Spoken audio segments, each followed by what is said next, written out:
Don't I know you, sir? Don't believe so. I haven't been here in many years. Name's Silas Greaves. Silas Greaves? The bounty hunter? Used to be. Ah, what are you doing here in Abilene? Just passing through. Got a little business to take care of. Well, sir, it would be an honor if you would allow me to buy you a beer. Hell, son, it would be my honor to drink it. I'm Molly. Howdy. I'm Dwight.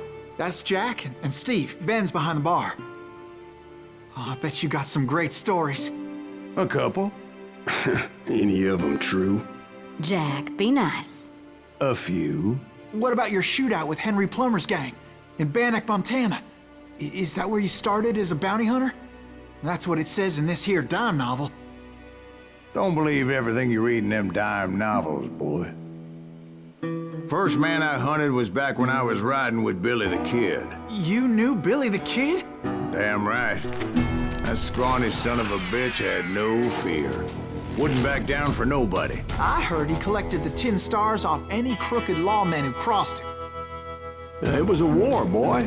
The Lincoln County War. And Billy promised his regulators would take the life of every bastard who helped bushwhack John Tunstall.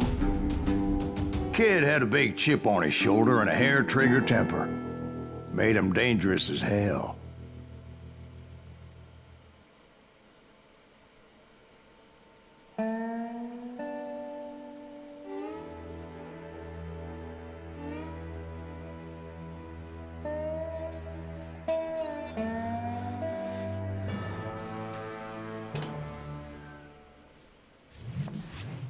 It was about 30 years ago. Billy was hiding out in an abandoned farm near Stinking Springs. I threw in with the kid because the man I had sworn vengeance on was riding with Billy's enemies. But before I tell you why I want that sumbitch dead, let me tell you what happened that day. I was heading back to the hideout when suddenly I had this funny feeling. Funny, haha? No, Steve. The other kind of funny.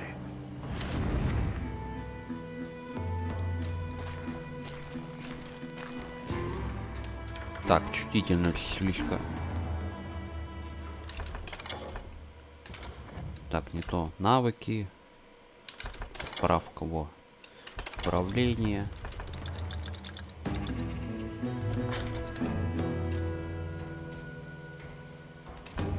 Еще чуть-чуть. Вот так, например. Во, погнали.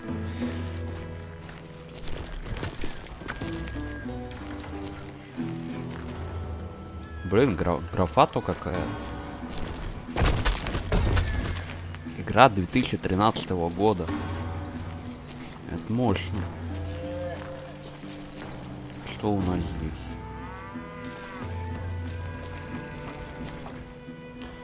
Нажмите 6, чтобы открыть задание.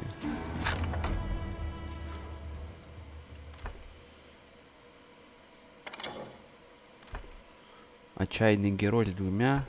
Рейнджер меткий стрелок на больших расстояниях. Боец ближнего боя.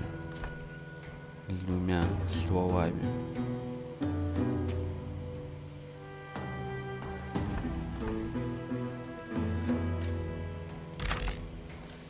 Так, вернись в убежище. Хорошо.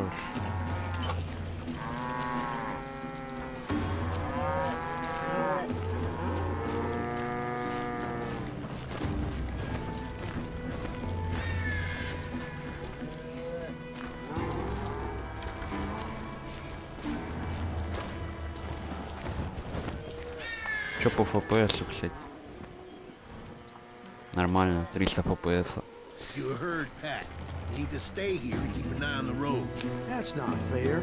We're missing all the fun. I knew those two morons would never let me through. I had no choice. Так. Надо вертикалку включить. Потому что картинка разрывает. Полный экран. ок.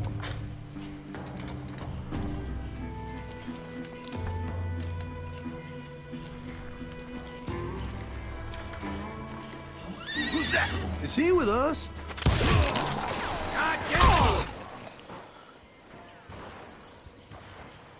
Ага.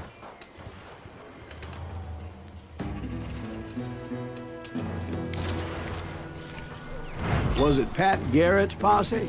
Oh, yeah. I heard the shots and I knew I had to move fast. Garrett and his army of deputies had surrounded the entire homestead. Fire at will! Spread out, goddammit! They're coming from the rear! I decided to help Billy and the boys out a bit. So that's just what I did.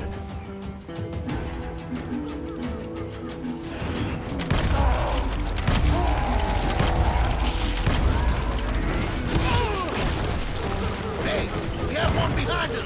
Stay on it! Cover fire! Опа, опа. As the governor of New Mexico was paying for the kid's apprehension, Garrett was able to hire every gun hand in Lincoln County.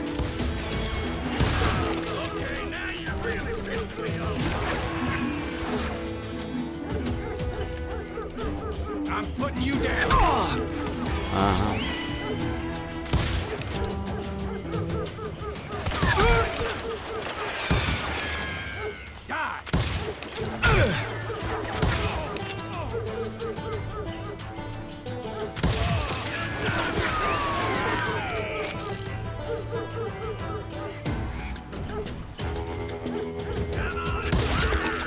Голова.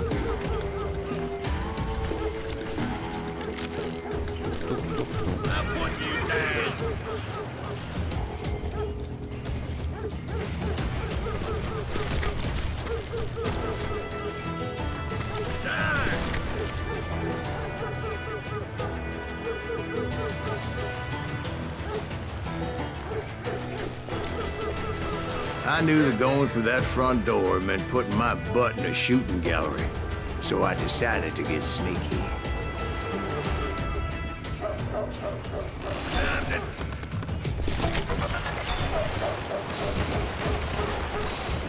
Watch out! He's one of them! God damn it, he's right! Теперь у вас есть одно очко навыка. Перейдите в одну. Меткий стрелок на больших расстояниях. Зверолов. Боец ближнего боя. Отчаянный герой с 2 стволами. Ну, наверное, скорее всего, надо накачать меткий стрелок, скорее всего. Так, прицеливание через мушку замедляет время. Не спешите во время прицеливания, когда вы смотрите через мушку, винтовки или пистолета. Время замедляется, как в концентрации, на которой мгновенно доступно без прицеливания. О, давай. Так, все, у меня навыков нет. Garrett's men were running around like a bunch of chickens with their heads cut off.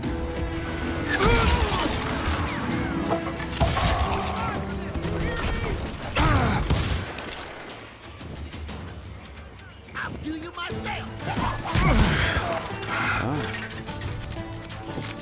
Больно, больно.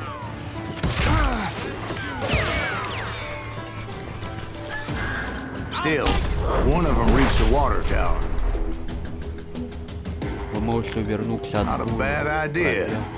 It would be a turkey shoot from up there. Нажмите В, Ф.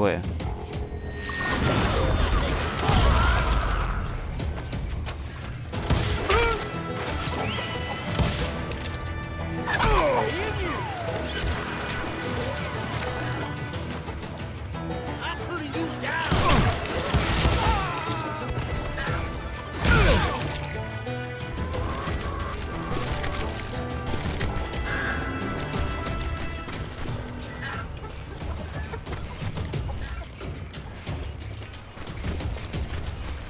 Так, а что там дальше? А, я должен туда попасть. Все понял.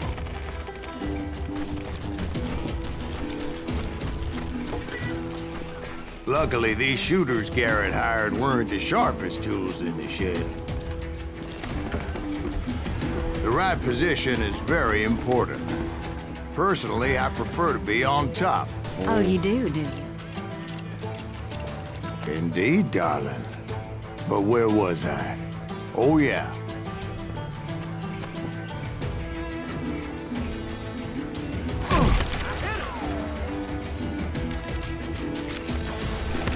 Kill it, for Christ's sake!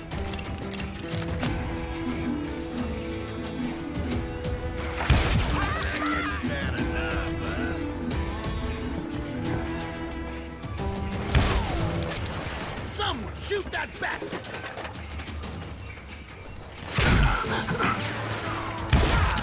God damn him!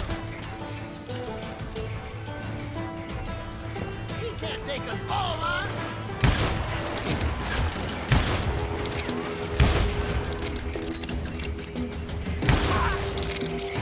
God damn him!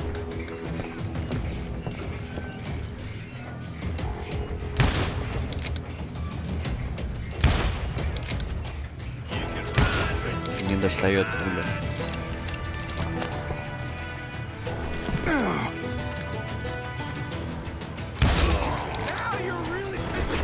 A lot of them were saddle tramps or sod busters or drunken drifters looking to make a few bucks.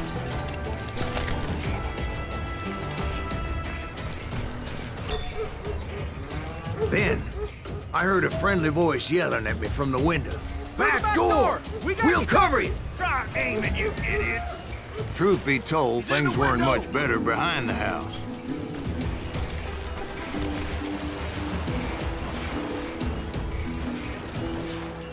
Watch your flank! Where'd he come from?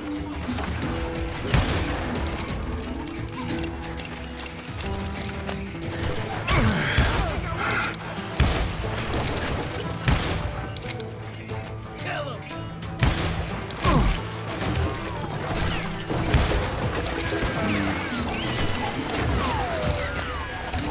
I cut their numbers in half, but that just made the ones that were left twice as mad. They made up for their lack of skill with a seemingly endless supply of ammo.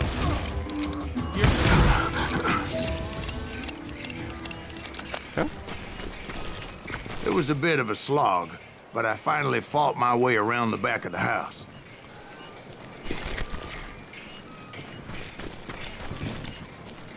Бочки тут.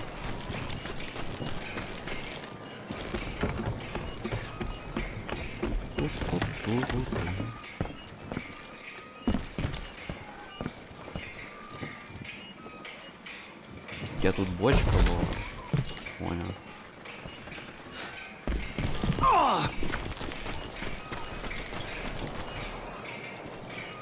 Тут надо все внимательно осматривать. Могут быть эти.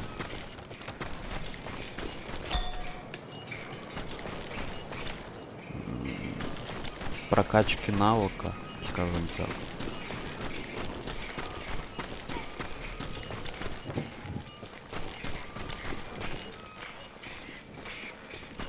Но они подсвечиваются, так что проблем найти не буду никакой.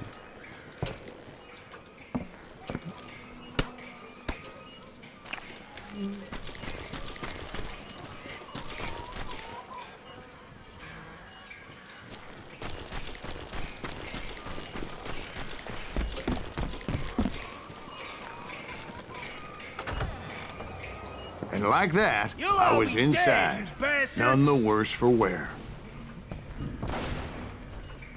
I passed Dirty Dave, А, это Deader than a rat in a trap! and upstairs I found Billy and Charlie Baldry. How about that? Huh? You like it? Так, Так, это эти. Истины.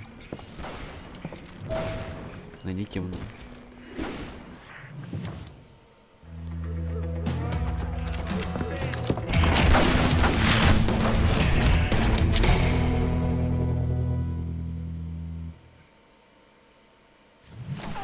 Billy looked at me and said, "About time, amigo. Grab a gun and get to the window." Wait, so you were friends with Billy the Kid? Yeah, sort of. Someone Anyway, we were surrounded by dozens of deputized shooters who wanted to do us harm. Billy's worth $500. Dead or alive. I can keep this up all day. I'm telling you, Garrett's men were dropping like flies, but they just kept on coming. Where the hell Garrett get to? He's missing all the action. That's when Charlie got hit. They're catching us in a crossfire, shouted Billy. Get to the other side.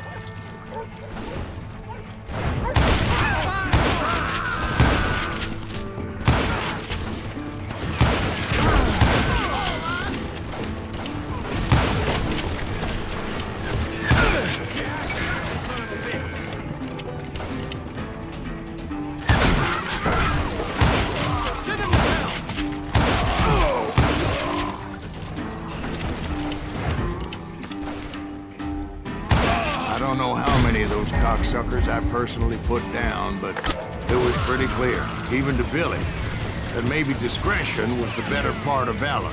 What's that mean? It means that it was time to cut and run. They got a Gatling, Billy shouted. Get the horses and bring them round back. I'll draw their attention. He directed that order at me, and I thought, why the hell do I have to Make a run for it. Those poor sons of bitches are Many done would have for. fled in my place. But I had that false sense of invincibility that many young men have. Like Jack here. What are you saying, old man? Jack, he's just joshing with you now. Yeah, he better be. Mr. Greaves, please continue. Please, call me Silas, ma'am. Now, where was I?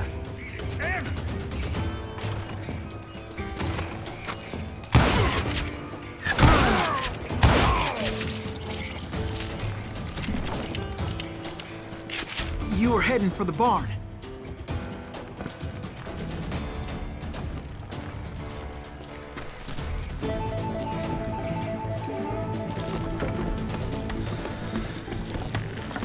Gonna cut you, boy.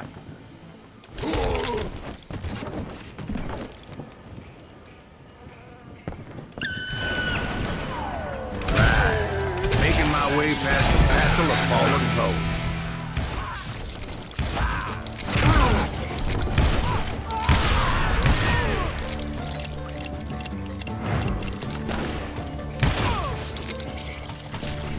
Sounds like Garrett hired a whole regiment of hired guns. Yeah, and just when I thought I was done with them, more of these hapless bastards would pop up.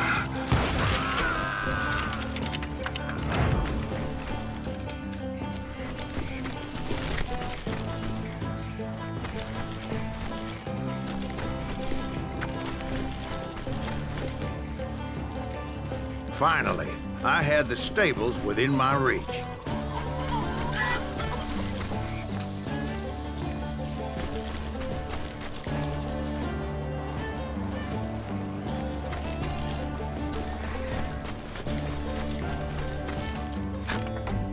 А, у меня навык появился. Так. Носить больше патронов для винтовки, носить с собой еще больше патронов.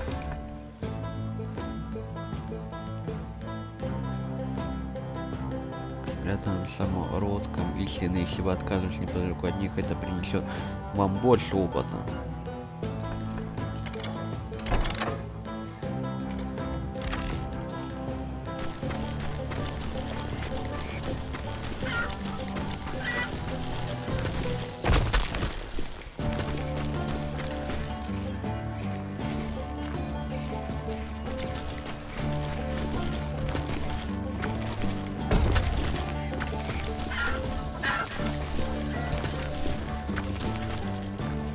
And that's when I met Sheriff Pat Garrett. I read that you went toe-to-toe with him, sir. That backstabbing bastard with that tacked-on tin star.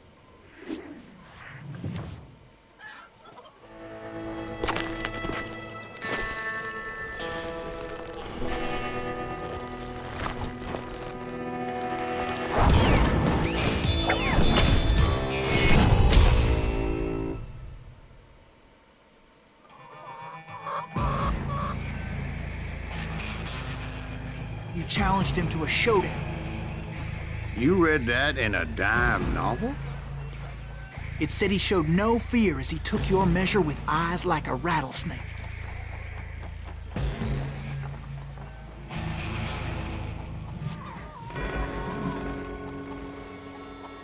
Используйте мышь, чтобы следить за противником.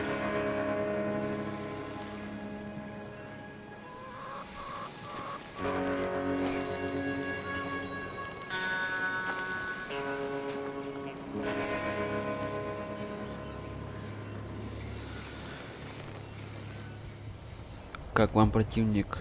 Нажмите, вспомните.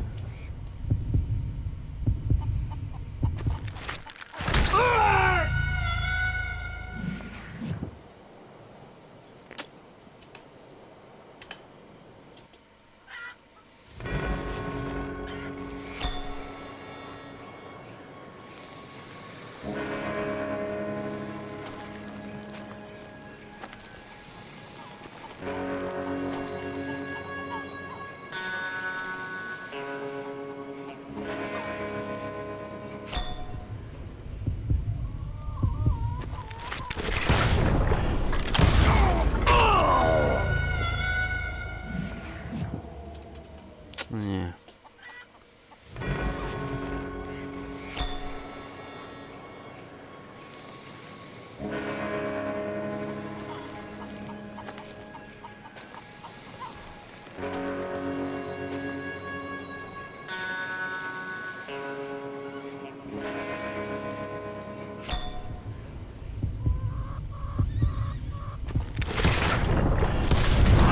And that you killed him in a fair fight.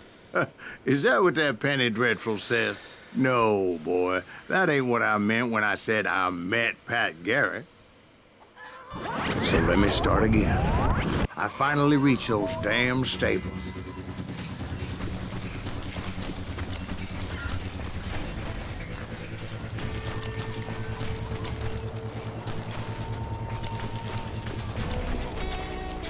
And stepped inside, and bam! Last thing I heard was Garrett's voice. That's not Billy. And go on, how did it end? And, boy, that was just the beginning.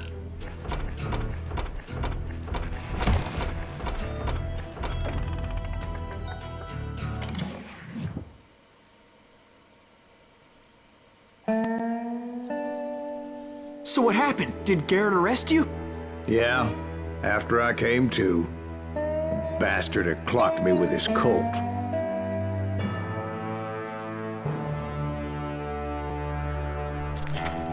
And the kid surrendered? When he realized there was no getting out of there alive. So they locked you up in Lincoln?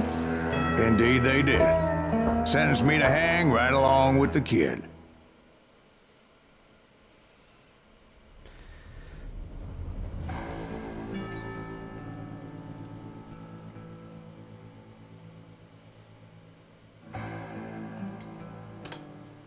It's important to know that I was only riding with Billy so I could find the bastard I was after.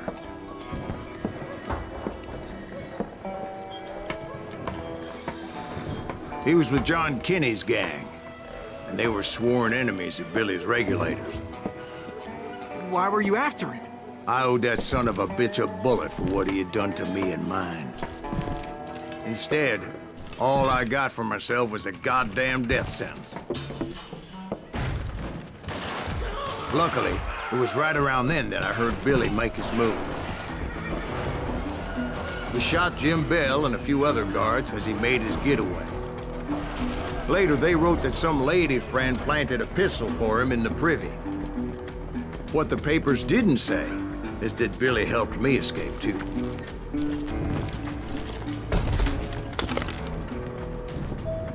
My first order of business was finding a firearm.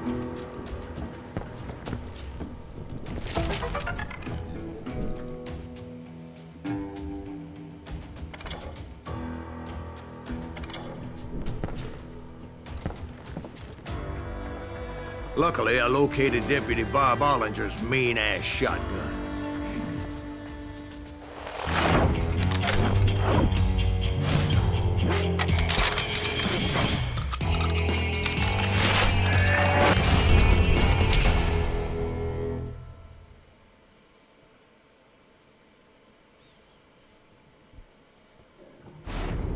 I saw Billy through the window, and he yelled that I should take to the rooftops to make my escape. So I did. Anybody see Billy? That son of a bitch shot Jim Bell! Hell yeah. That scatter gun was like a double-barreled howitzer. It could blow a man clear off his feet. You hardly had to aim the damn thing. The kids escaped raised a huge ruckus.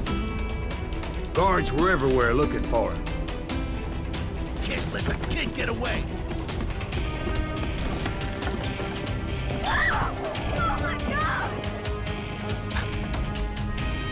Anybody see him? I had to jump from roof to roof like a damn alley cat. I followed the planks where I could, but some of that wood was slippery as hell. The whole town was up in arms. And suddenly, I was a fugitive. How the hell did the kid escape? So that bastard you were after, what did he do? He did me and my family a grievous harm. But I knew if I was ever gonna find him, I would need to get my ever-loving ass out of there. I tried to be stealthy and sneak my way past. This town doesn't have a moment's sleep. But hell, if they weren't all waiting for me. Apparently, some of them thought I was Billy. You hooligans can go to hell.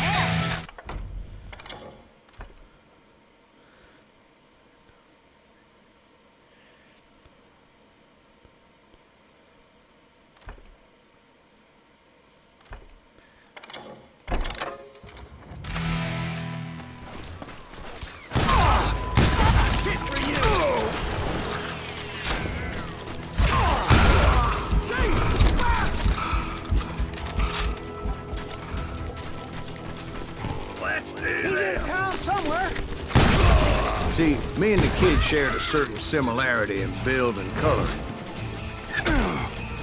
I was just glad I had Deputy Bob's mean-ass shotgun. Can't hide forever! You won't get away with this!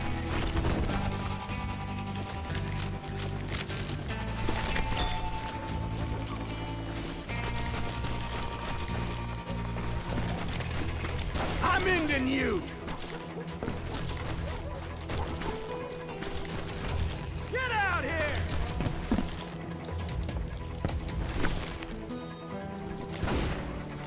You or me!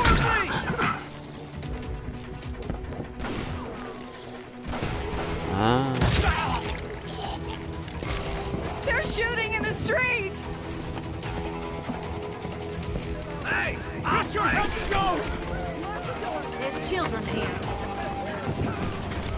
So much lead was whizzing by my head, it was like everyone in Lincoln wanted to put me in the ground. I knew I needed to find a horse. Though I never did have a great fondness for those four-legged grass eaters. Smelly, sweaty, ungrateful beasts.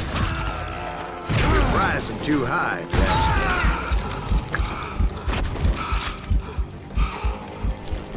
Let's do this!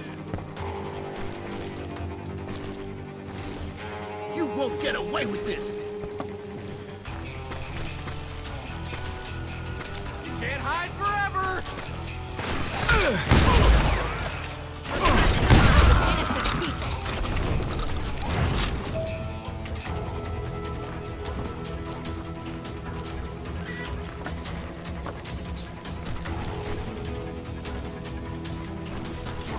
О, отлично.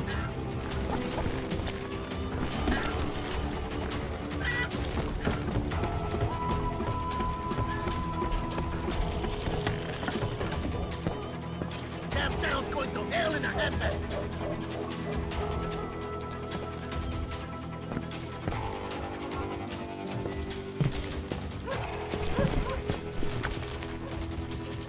But where was the kid while you were busy getting shot at?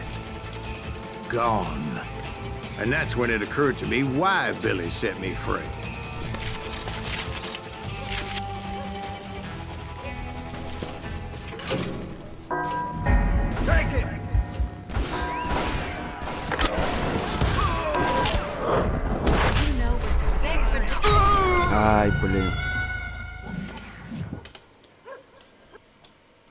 эту кнопку нажать. Got that son of a bitch!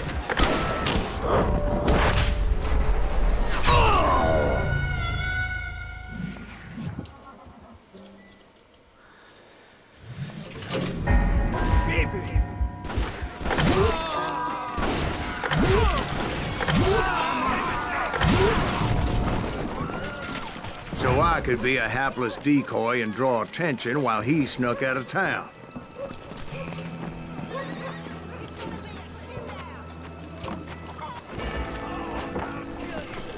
I knew if I made it out of there in one piece, no one would put a price on my head. Because everybody in Lincoln would be dead?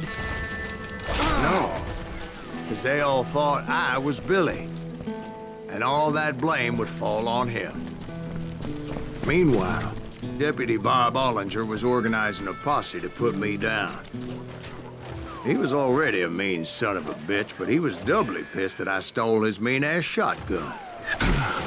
Anyway, it was me or them, and the only way forward led me straight to perdition. But the cards were dealt, and I had no choice but to play them.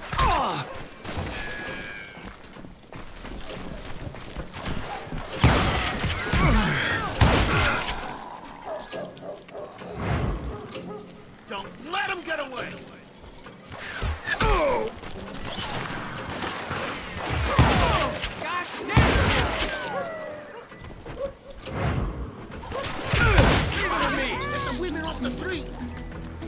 Arm yourselves!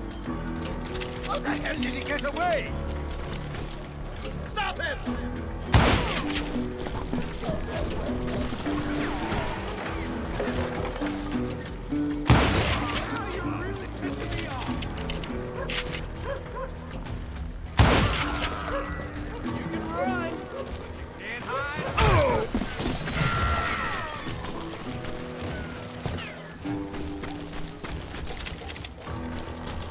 We can take him!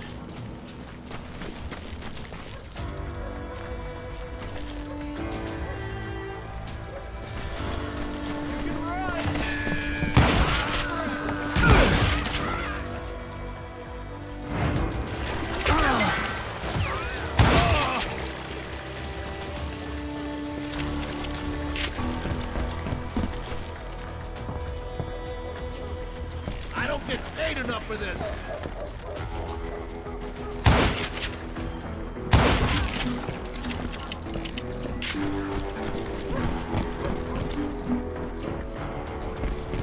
Опа, опа. Секретка.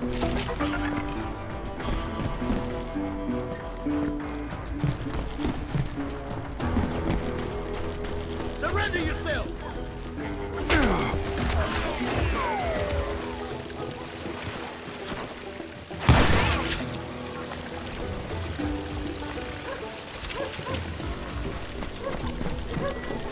I've got this! God damn you!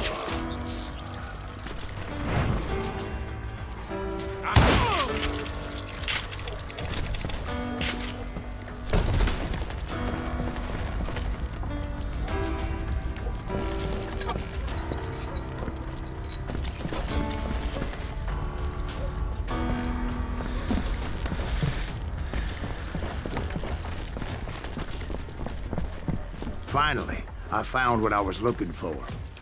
The stables on the edge of town. I guess Billy saved your ass, taking out Bob Ollinger the way he did. Billy didn't kill Bob. Well, sure he did. He dispatched him right after he shot Deputy Bell. No, sir. Because Bob came right up behind me, angry as hell that Billy had lit out. Hello, Bob, I said. I think you better let me go. And he says, I don't think so, boy.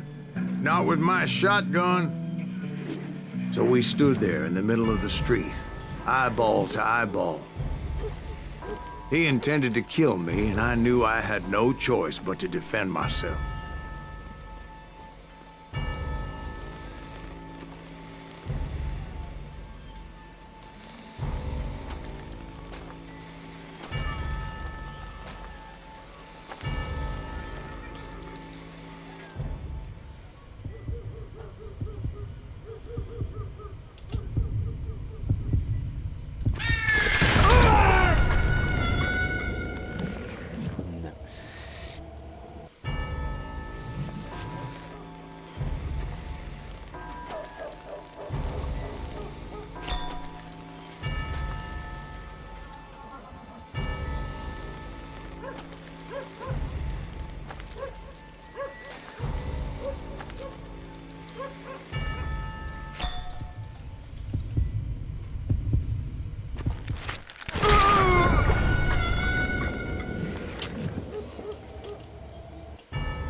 Как же прицел дергается.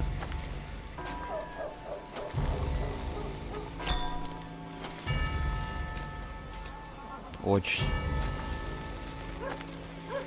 сильно дергается.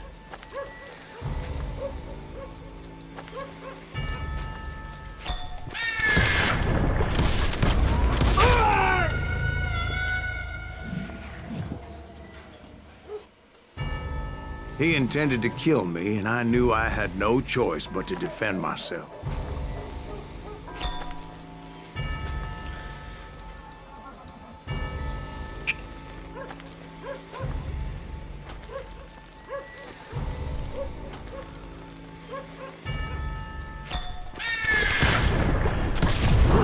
Some say I fought unfairly, but they weren't the ones looking him in the eye that day. Pat Garrett gunned down Billy 3 months later, so his escape was all for naught anyway. So where'd you go after Lincoln? Mexico. Until I realized nobody was looking for me. I ended up taking a job at the Rurales. The Mexican Rurales? I was hired to help them track down the cowboys. The most vicious outlaw gang in Cochise County? Curly Bill Brocious? Johnny Ringo? Led by old man Clanton himself. They must have paid you a pretty penny to take them hombres on. Not really. But truth be told, I had my own reasons for going after those boys.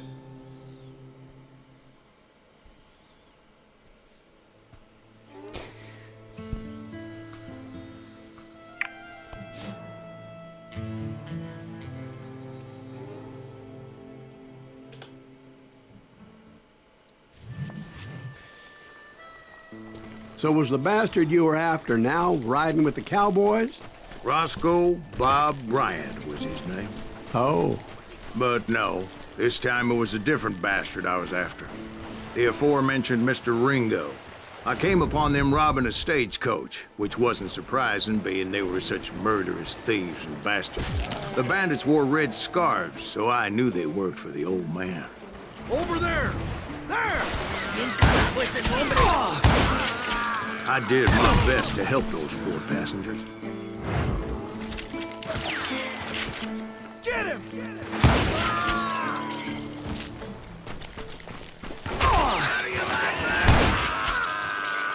Moments later, the attackers were dead, and I checked the stagecoach to see how many passengers were still breathing. None.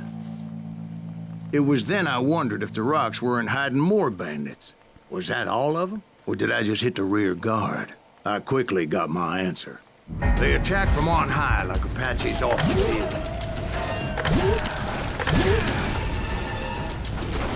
They would appear in great numbers from above and rain down lead on their hapless enemies' heads, making use of the high ground and whatever else they had. Yep, the Apaches always appeared out of nowhere, and there never seemed to be an end to them. Hold on. Were you attacked by Apaches? What happened to the cowboys? Did I say they were Apaches? I said Clanton's cowboys attacked me Apache style. I was in a pitched battle, but I was holding my own against an overwhelming enemy force. See, at the time, I was still pretty green and would often blunder into regrettable situations. But I just kept shooting at anything I could see up in those damn rocks. I didn't see Ringo, but I knew he was with the cowboys. He and Roscoe Bob had done me a dreadful wrong, and I was determined to have my revenge. But to get to Ringo, I knew I'd have to fight my way past these other assholes first. Unfortunately, I was running out of ammo. Another perfect example of my relative inexperience as a hunter of men. I immediately knew that a tactical retreat was called for, as my vengeful fury was much less impressive without the bullets to back it up.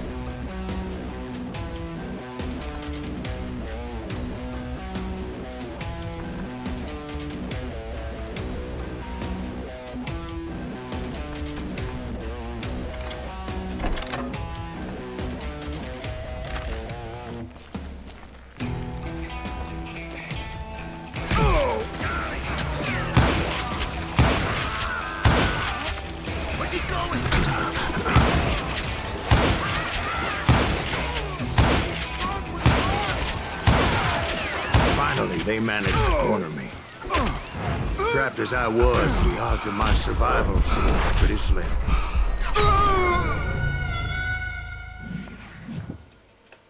Патроны резко кончились.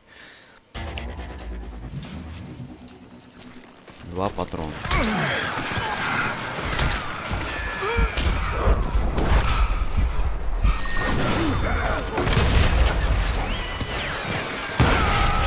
Luckily, serendipity was on my side as I suddenly spotted a way out of my predicament.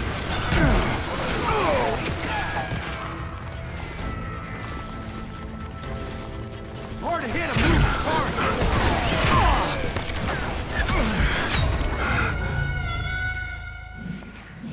И на дробовик патроны нету. Прикольно. Ладно. He's getting away! I ran ahead as if the devil himself was after me. Bullets were whizzing by my ears, but I wasn't about to roll over and die. I just kept running like there was no tomorrow. Because there wouldn't be if Clanton and his men caught up with me. As I was scurrying around those caves, I thought, what was I thinking? Going up against a gang like this? Но нету патронов. Блин, заново придется подбирать, наверное, да? Да?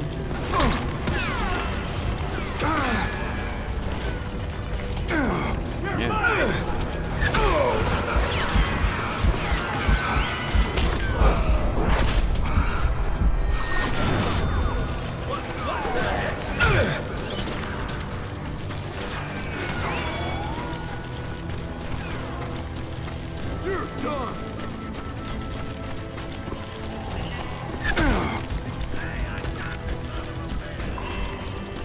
I just kept running, not knowing where the hell I was going.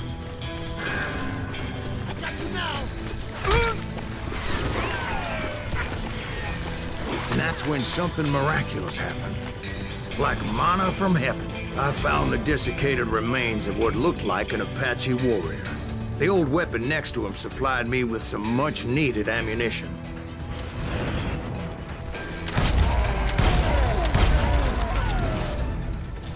Bat Masterson once told me it was more important to be lucky than good, and he would know.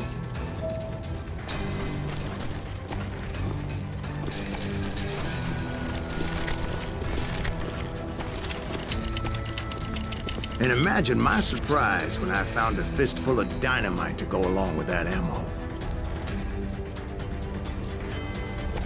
That stroke of good fortune evened the odds and bolstered my confidence. It was time to turn the tables.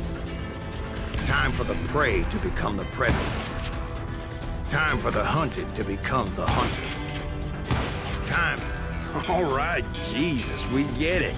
They were right where you wanted them. That's right, Jack. I was done running. And the old man's boys were not expecting that. No, sir.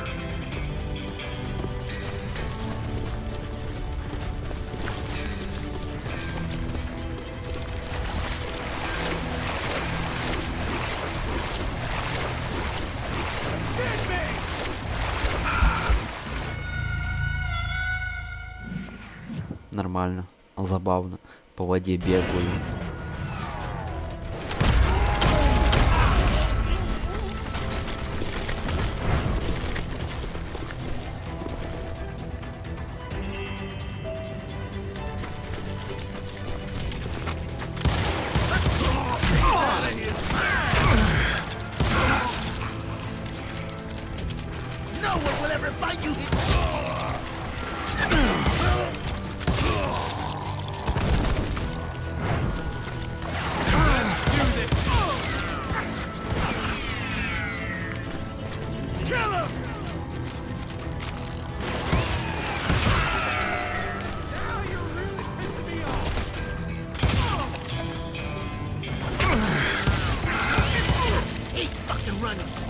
I came at them like a wildcat.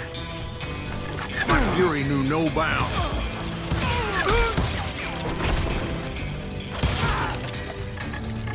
It was finally time for that old man to pay for his sins.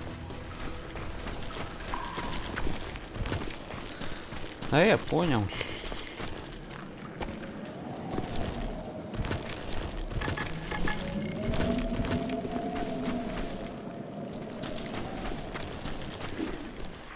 Блять.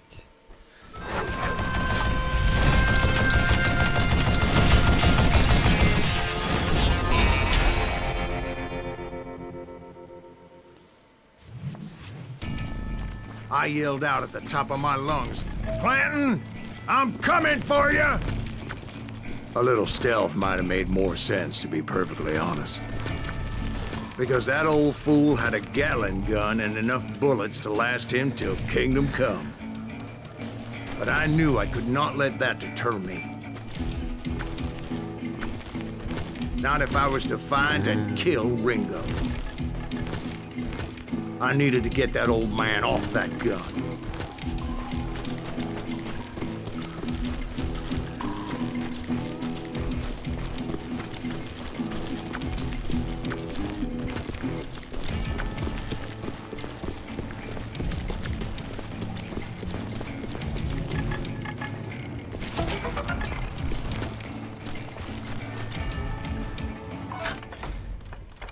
Так.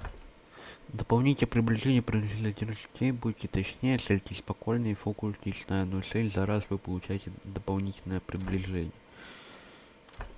Ага. Ну давай.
Let me tell you, that was the longest uphill climb of my entire damn life. Well, one of the longest. There was that one time I was pursuing Frank James, Jesse James's brother. Jesse James? Perhaps we could talk about that one later. Now, where was I? Right.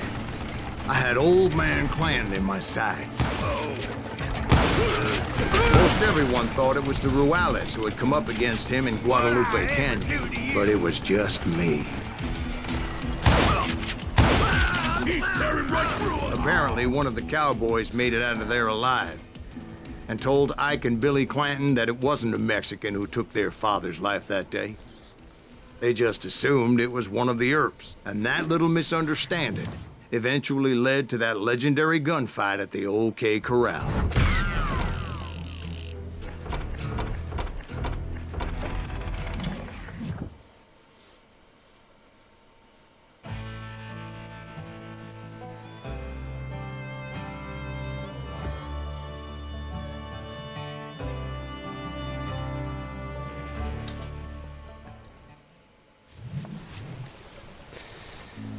A few weeks after that dust-up at the OK Corral, I was still after Johnny Ringo. I had tracked him and the cowboys to their hideout at a sawmill, and they were loaded for bear. So, what exactly did Johnny Ringo do to piss you off? Well, him and that other bastard. Roscoe Bob Bryant? Yep. They both deserve to die, and I promise I'll tell you why. Herb's coming! Get ready, boys. First, I need to tell you about the cowboys' new boss, Curly Bill Brocious. God damn him! Curly Bill took charge of the cowboys upon the old man's demise. And after that gunfight at the OK Corral, the Clantons wanted revenge. Good goddamn shot! Beat him! So they murdered Morgan Earp and grievously wounded his older brother, Virgil.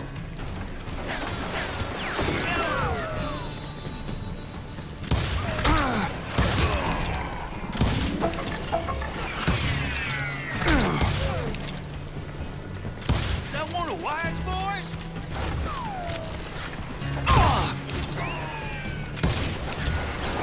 I'm done with you. Get him from the side.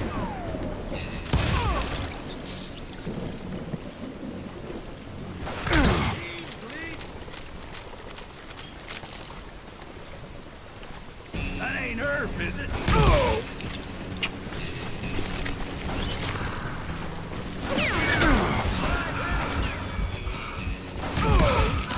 Wyatt and Doc went on what became known as the Vendetta Ride, hunting those outlaws down. So when I showed up, that's who they thought I was.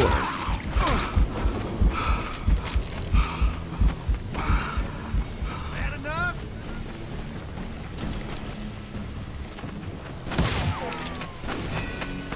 Bit you, didn't I?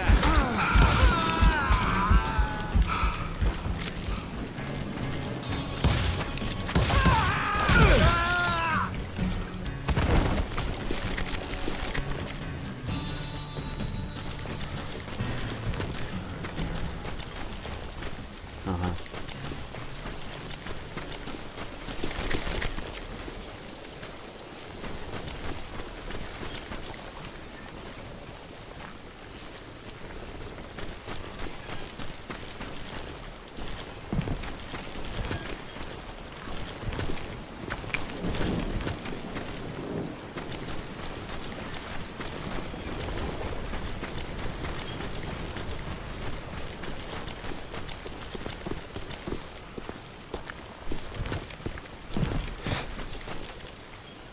Ну, вроде ничего не пропустил ее.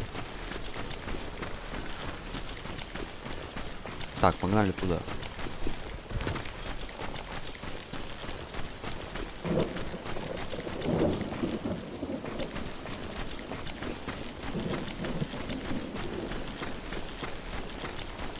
Нету.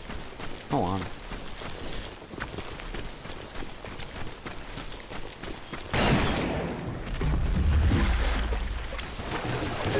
There were killers around every corner, all wearing red bandanas. That's how the cowboys identified each other, and I was beginning to wish I had one myself. But I wasn't about to let Ringo walk away unscathed, and that's what drove me forward.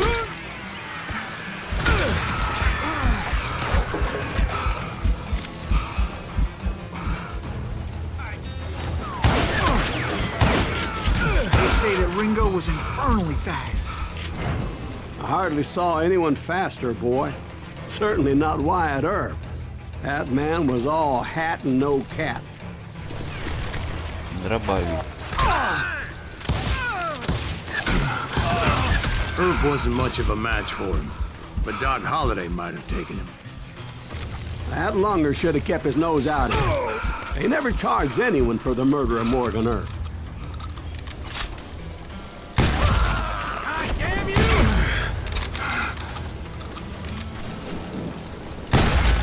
But everybody knew that Curly shot him in the back.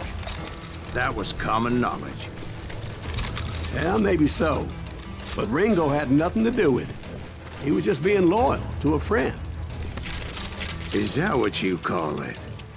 Being loyal? Обрез. Well, to get to that loyal friend, I had to pass by some buzzsaws as big as a man. Обрез не пойдет. Пистолет как минимум нужен.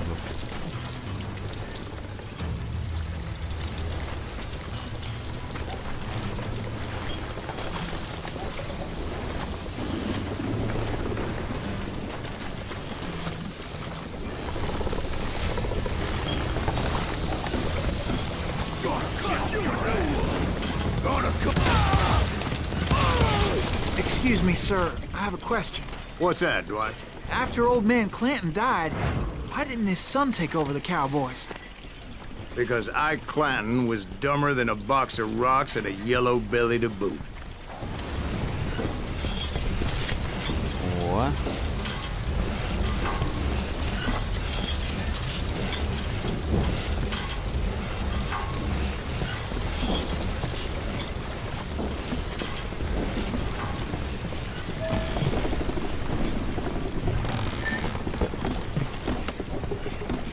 Now, where was I?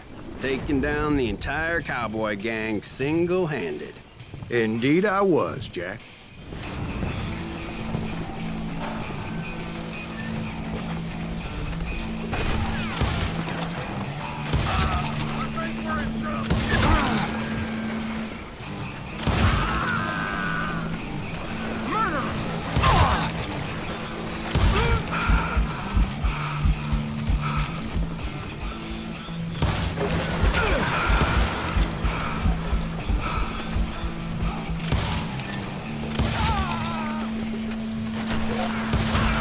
Though it wasn't easy, as those boys had good cover.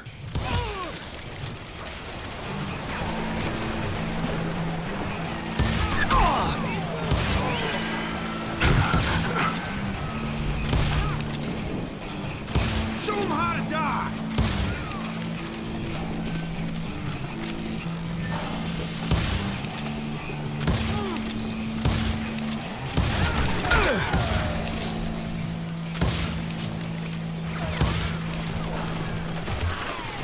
Do I have to do everything?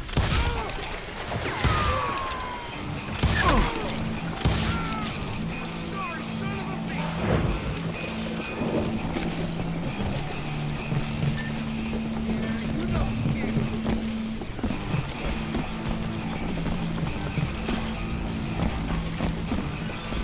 I can kill you with either hand.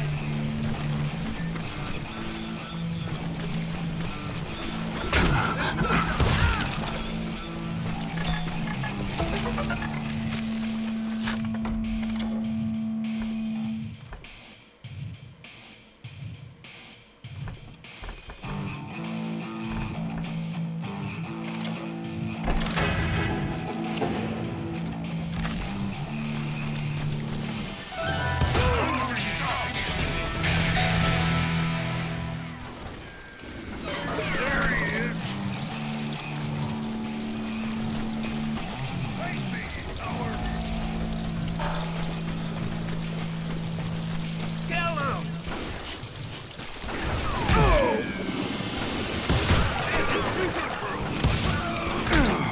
On now, in for the kill. Can you shoot around corners?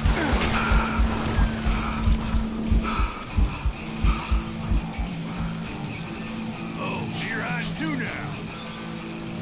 Playing game. You gonna need a cannon. He has it coming.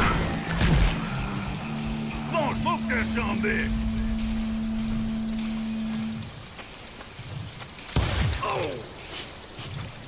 Ain't bothered me none. Boy, you are.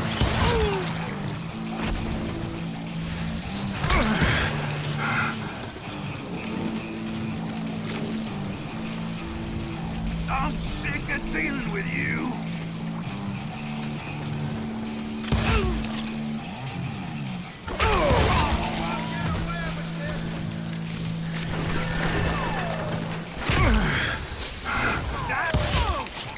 There were carts everywhere, piles of lumber, and God knows what else for people to hide behind. That really was one hell of a sawmill. Quite an impressive operation.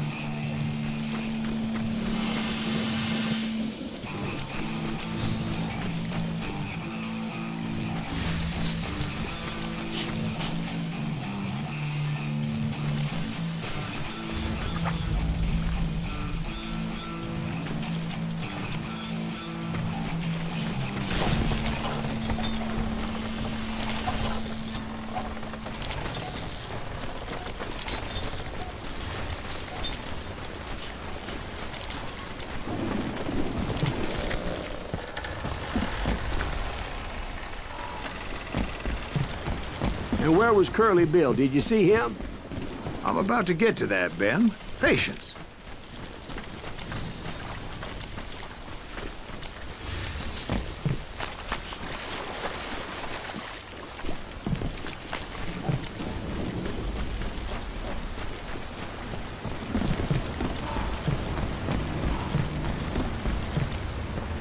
I'm painting a picture here.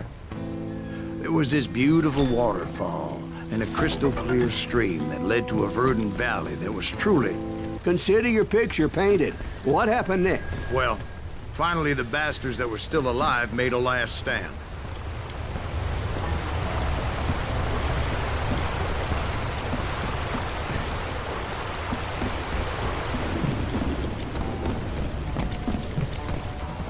Curly Bill, Johnny Ringo, and his compadres took off into the lumber yard, and I followed after.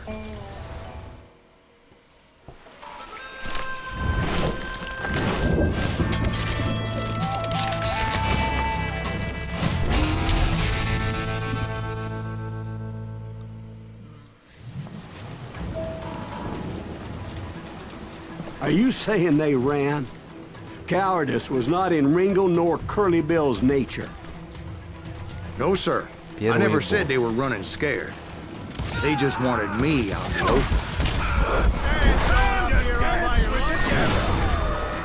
What? Oh, you working for Wyatt Earp? Did that sumbitch Earp send you to kill me?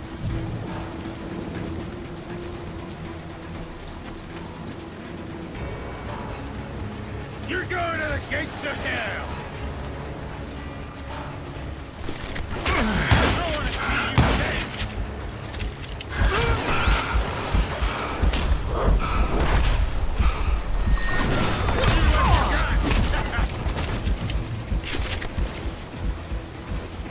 Come on out, son!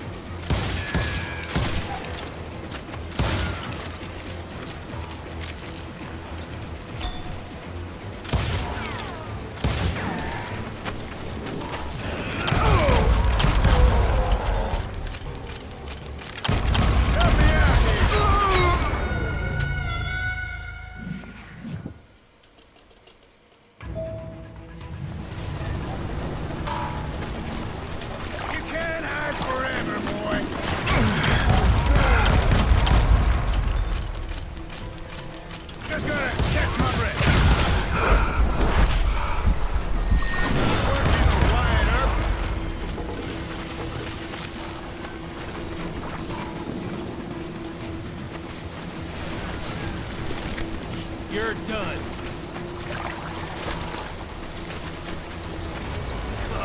Come out wherever you are. Get him, boys.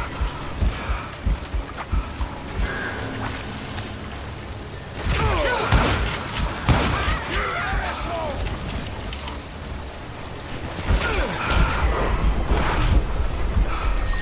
got no chance and no future.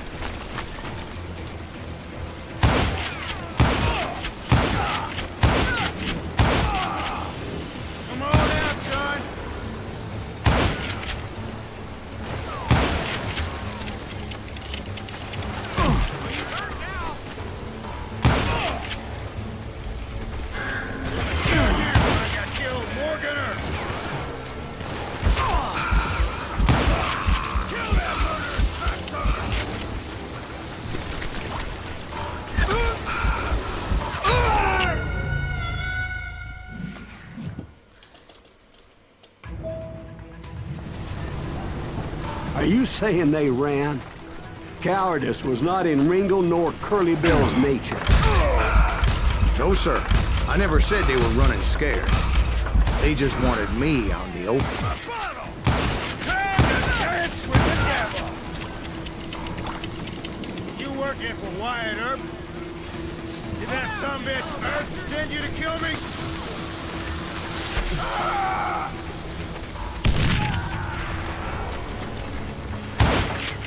Putting you down!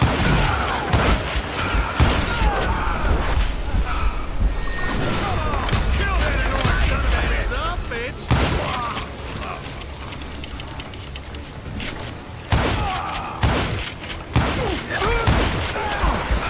Time to kiss your ass goodbye!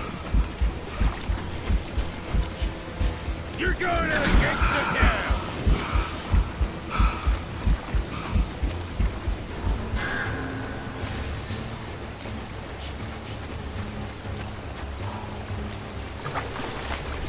Come out, wherever you are!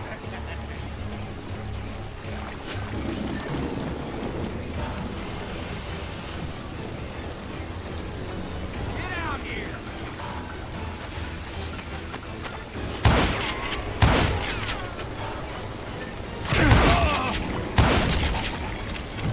Brocious gave me no choice but to take his life. But Ringo was nowhere to be found. I knew you didn't kill Ringo, because he was found dead in a different location altogether. To this day, his killer is still unknown. Indeed. Took me a few months before I finally tracked his ass to West Turkey Creek Canyon.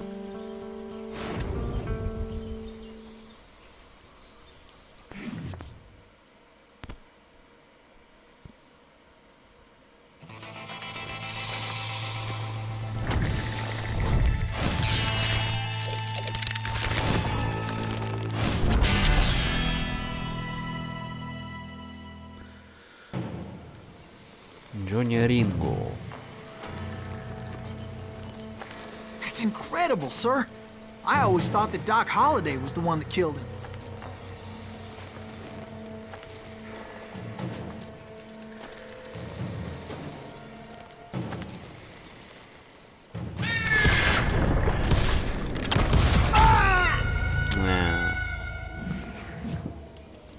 Друг друга завалили.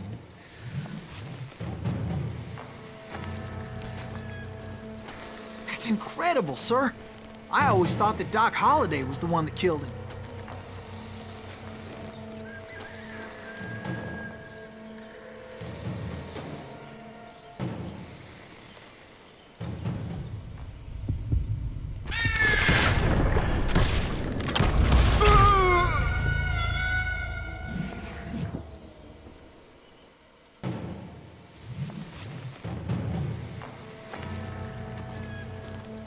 That's incredible, sir.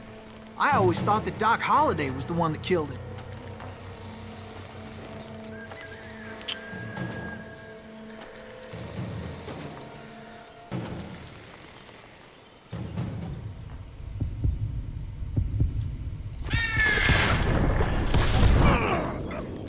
Sorry I had to ruin the legend for you, boy.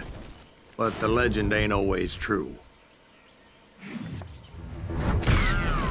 Doc Holliday had nothing to do with the death of Johnny Ringo.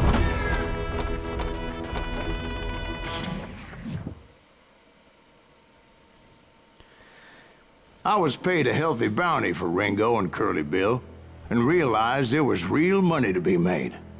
That's why I went after Henry Plummer.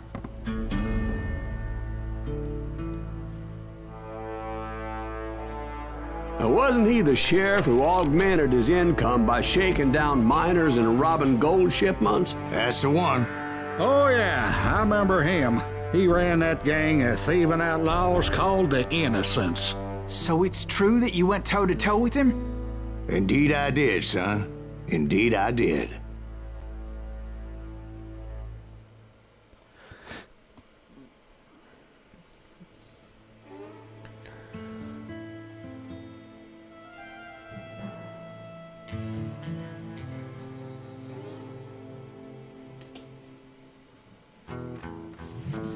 I knew I needed resources if I was going to track down Roscoe Bob Bryant, and hunting Plummer looked like a good way to get rich quick.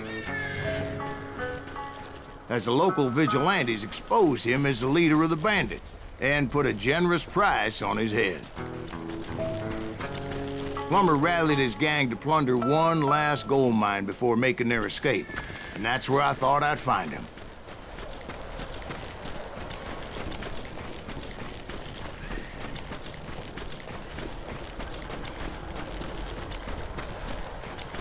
It makes me nervous standing so close to all these. Oh, yeah? Who the hell is that thing? Don't let him kill My us. late father pointed out to me more than once. God made men. Samuel Cole made them equal.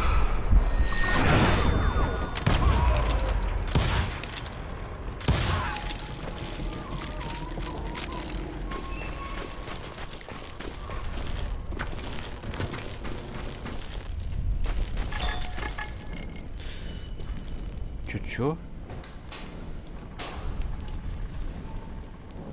Револьвер с узлом. Дробовик. Ага.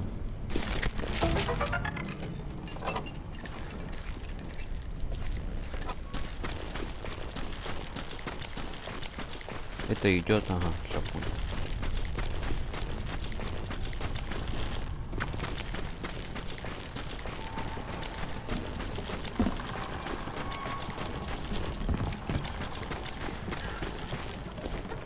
I knew that dynamite wasn't mine, so I decided the polite thing would be to return it. It was the biggest gold rush since Sutter's Mill in '48. Unfortunately, prospectors weren't the only ones drawn to those riches.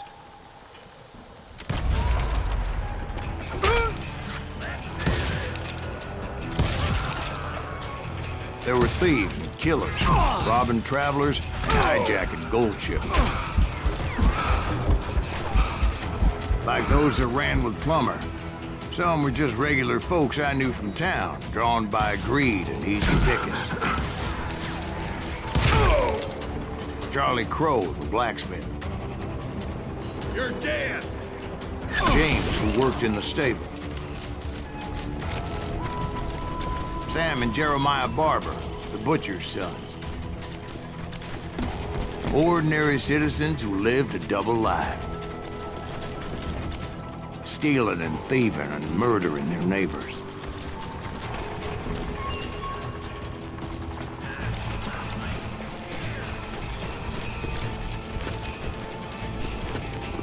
Do you know who we are?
Опа, опа. Нет, это не то.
Of course, the rest were veterans of the Civil War. Stone-cold killers trained on the bloody fields of Shiloh and Antietam.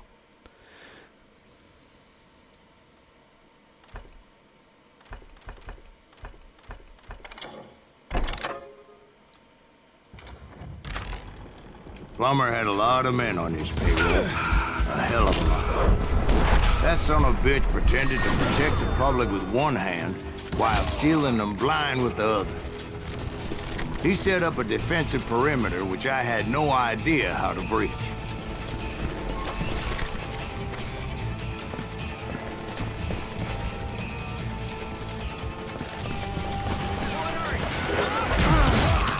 Dangerous, desperate individuals. I was outnumbered and in way over my head, but I was too damn stubborn and stupid to realize it. I thought I was some kind of hero.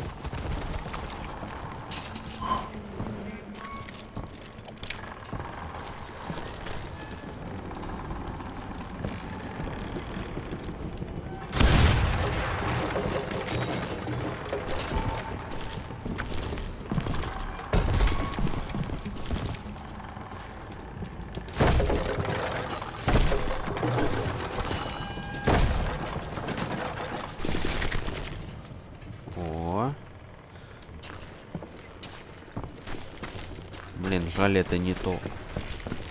Это не то.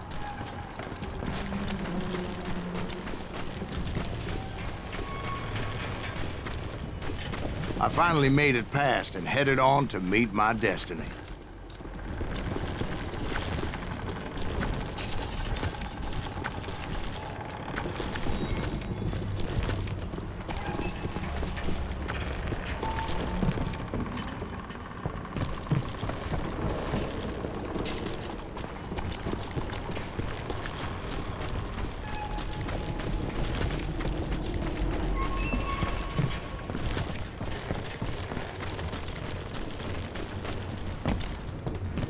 But first, I had something I needed to figure out.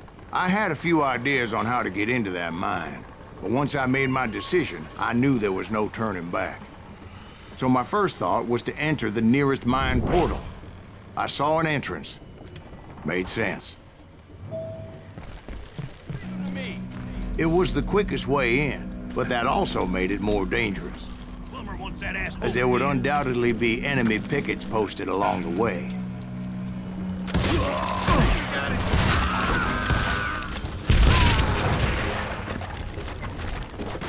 Show yourself, coward!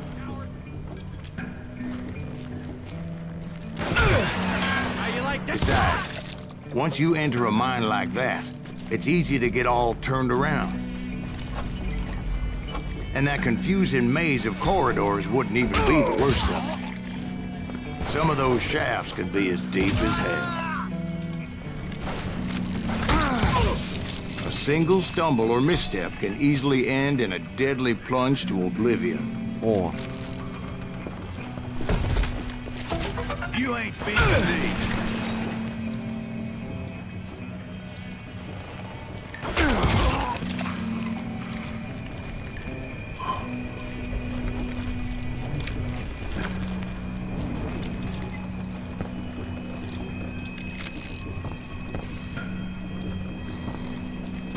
Quick reflexes often make up for a lack of common sense.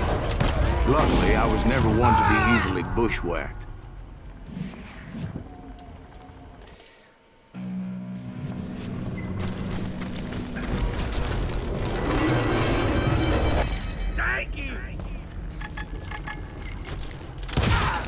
I would just need to be careful not to blow myself to Kingdom Come. With all that gunpowder and dynamite everywhere, a body has to know what he's shooting at. One wrong bullet could have turned that mine into a dad-blasted tomb.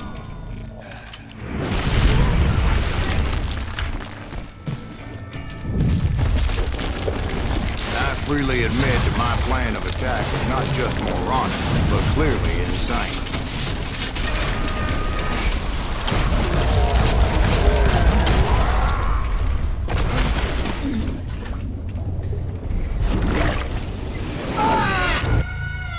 It's a good thing that I abandoned that ridiculous plan before I even tried it. Instead, I spotted a ladder, a way into the mine from the opposite side.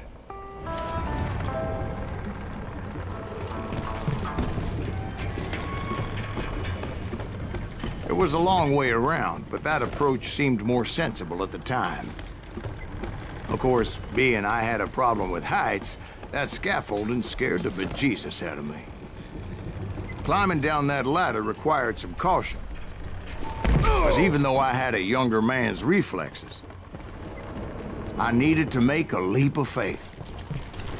Which ain't easy when you're suspended between heaven and hell.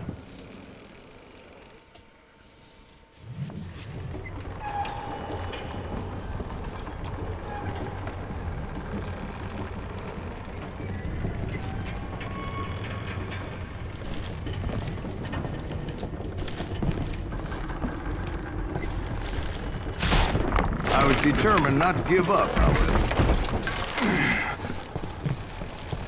As Sheriff Plummer seemed quite the despicable character. When the vigilantes discovered what the sheriff was up to, people were outraged. That 10,000 they put on his head would go a long way to helping me find old Bob. And I have made it my mission to settle that score come hell or high water.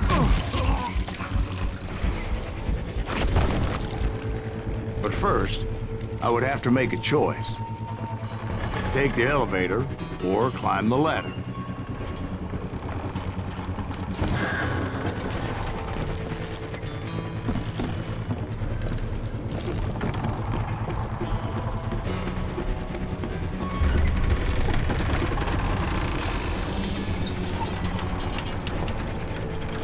I wanted to use the element of surprise.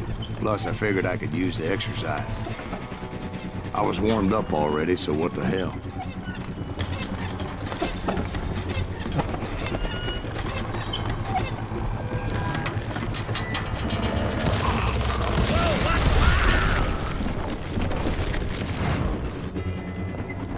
Так, где-то рядом.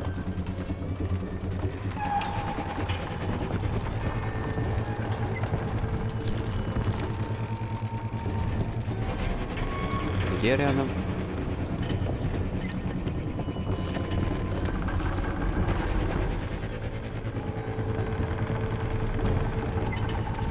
Пока не могу понять, где.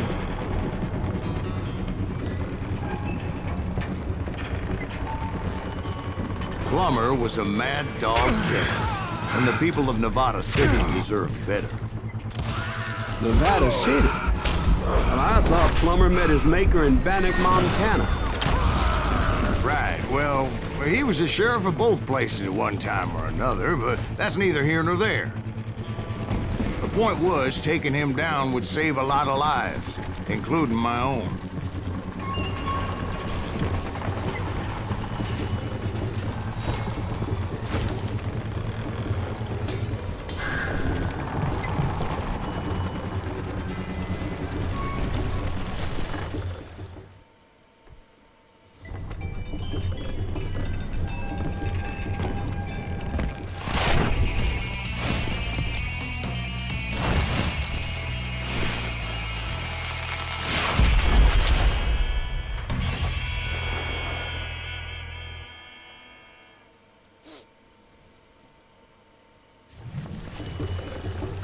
This, you son of a bitch! This day is just getting worse and worse for you, ain't it? Henry Plummer was clearly unhinged, and I could see right away that this was gonna take some doing.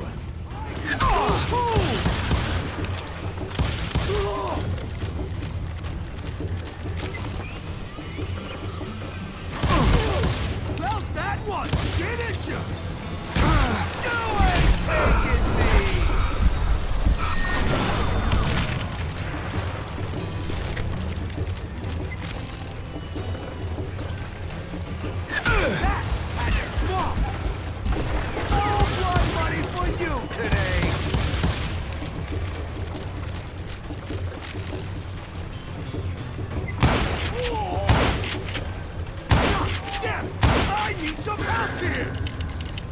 Come on, boys! Take this cocksucker out!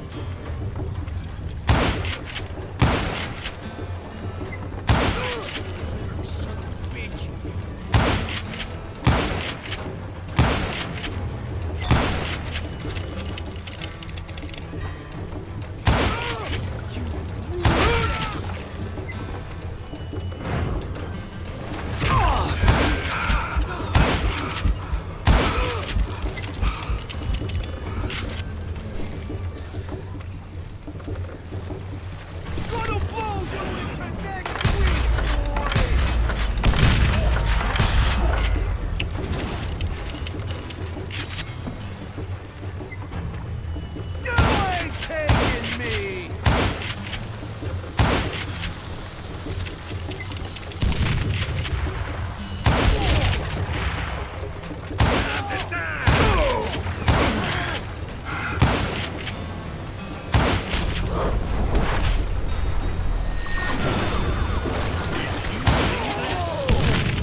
So that's how Henry Plummer died.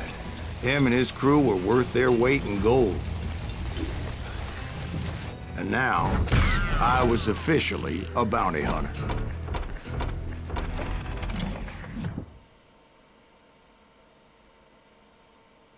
So, did you finally go after that Bob feller? Well, I heard word he was in Kansas with John Wesley Hardin. So that's where I went. Where in Kansas? Abilene. Why do you ask, Ben? No reason. Was Hardin as fast as Ringo? Ringo was fast, but John Wesley was as fast as the devil himself.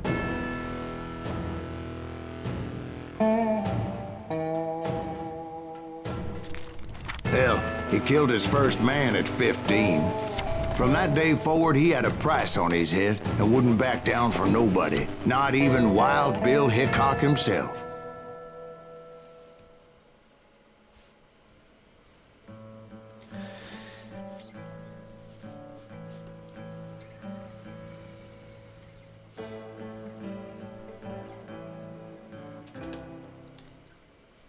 I dodged death many a time, and that night in Abilene was no different.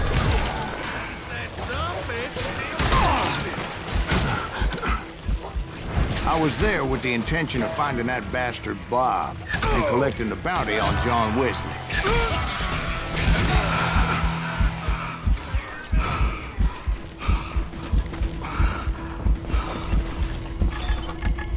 Опа.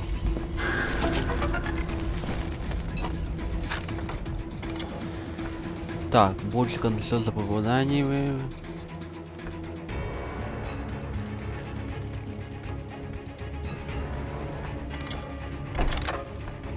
Дальше подсказки о врагах за спиной. Вот это надо.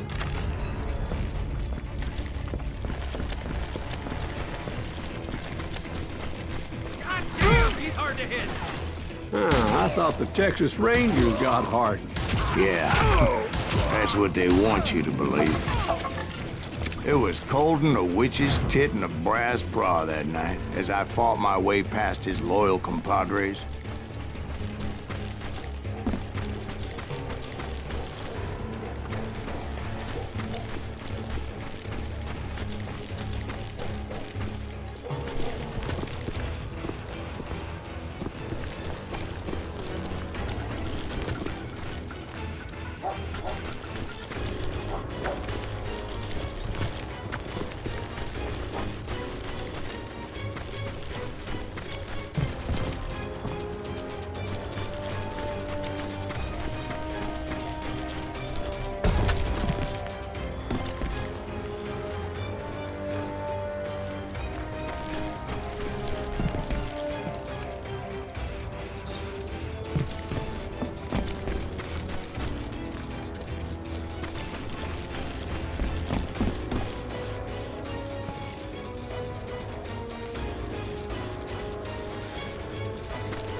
To the very same saloon we're sitting in today.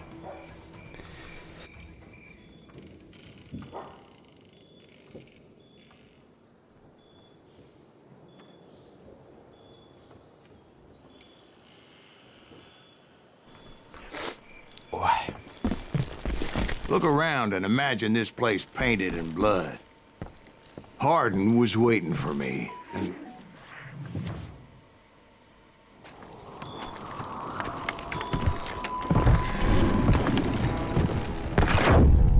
wait, I'm jumping the gun here. Let me back up and give you some background on this sumbitch. He deserves that much. Don't you think so, Ben? John Wesley Hardin was a killer. By the end, he confessed to taking the lives of 42 men. He was a bona fide folk hero by then, and had amassed a gang of armed miscreants and other assorted thugs. He and his men set up camp outside of town, and I was hoping Bob was among them. Shit, it's cold out here.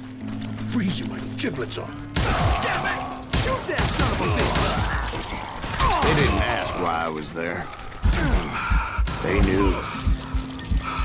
I had to spill a lot of blood to find out Hardin wasn't in that camp. He was carousing in town with his closest friend. Hardin's boys apparently didn't want me to reach the Bull's Head. Some were hightailing it into town to inform their jefe of my unwelcome presence.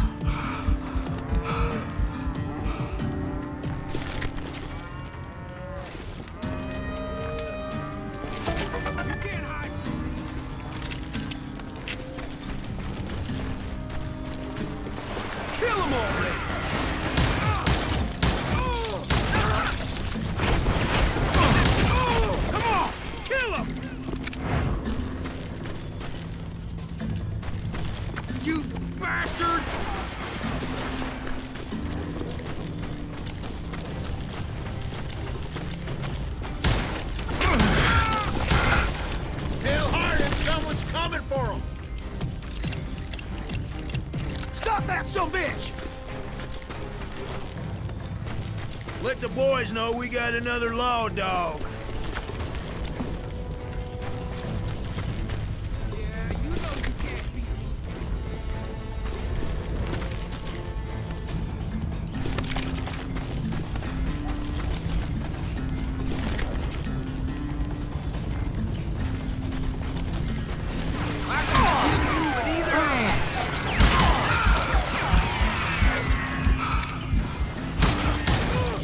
I wondered if Bob was among them.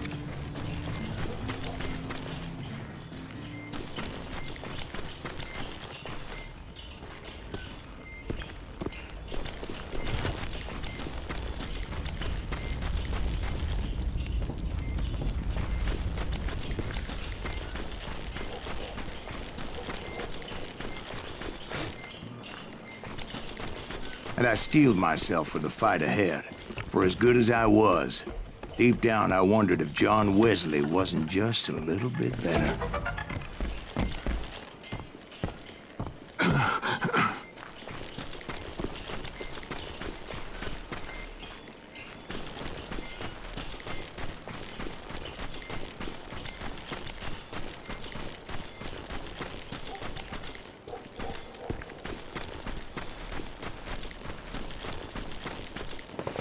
Before I could test my mettle against Hardin, however, I would first need to dispatch his cadre of hired killers.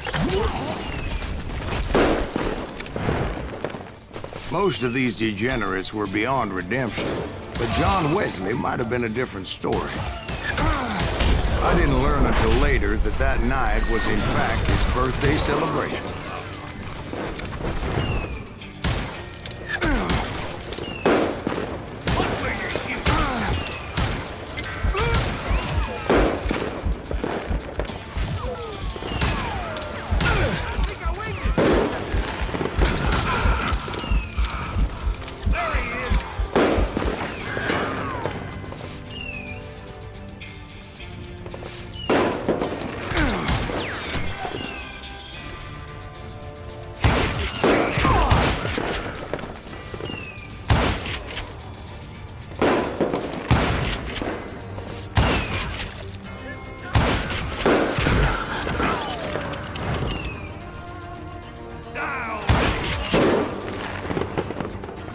I think I already mentioned that I found Hardin in this very saloon.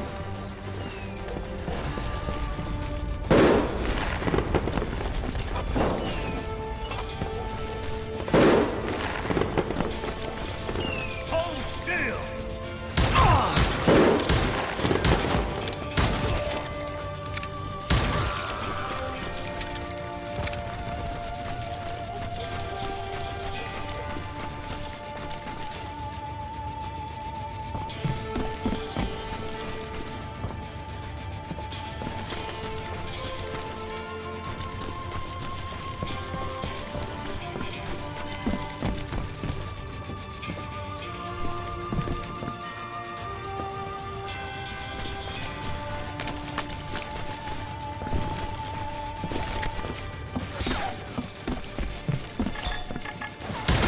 Suffice it to say, nobody there was happy to see me.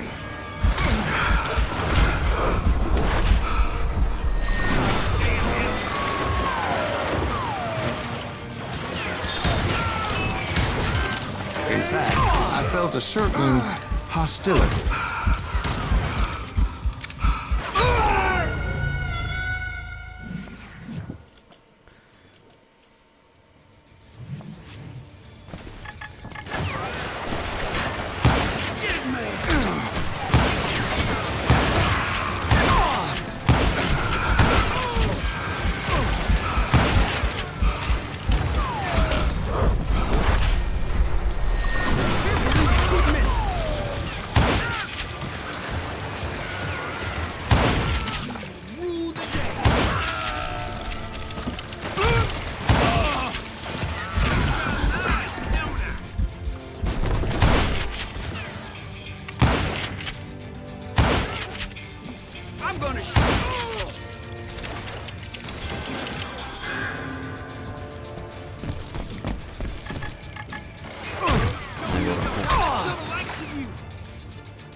I was disappointed that neither Bob nor John Wesley were among the dead. But that was short-lived, as a moment later I was facing down the fastest gun in the West.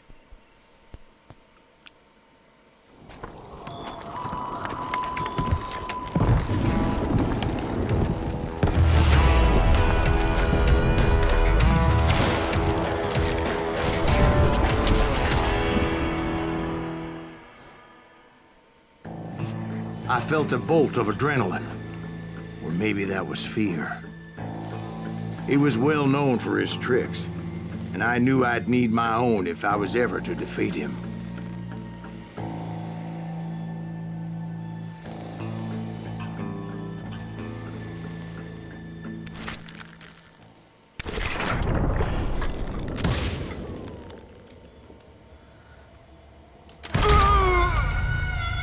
No, wait!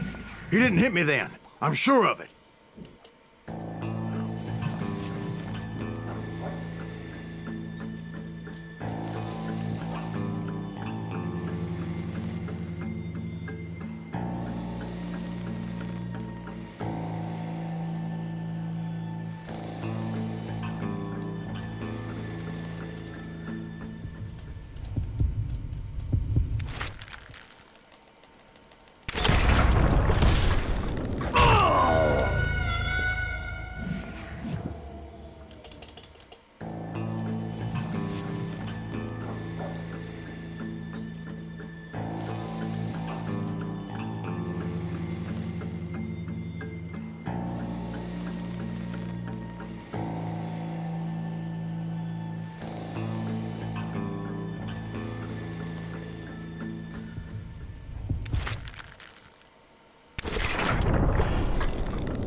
That man was faster than greased lightning.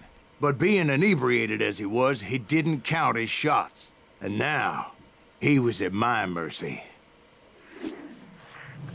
So he didn't die? No, I sent him to prison. Years later, after he was free, some restless Avenger took his life. Shot him in the back in a saloon just like this one. Anybody up for another beer? Ben?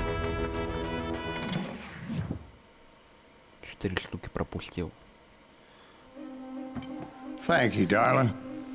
Yeah, some say revenge is a dish best served cold.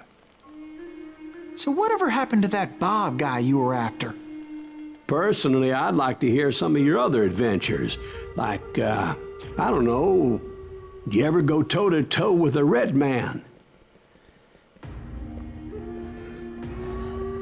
Глава 5. Yes, I did, Ben. I remember once I was after this renegade Apache, Grey Wolf. Strangely enough, revenge was also his primary motivation.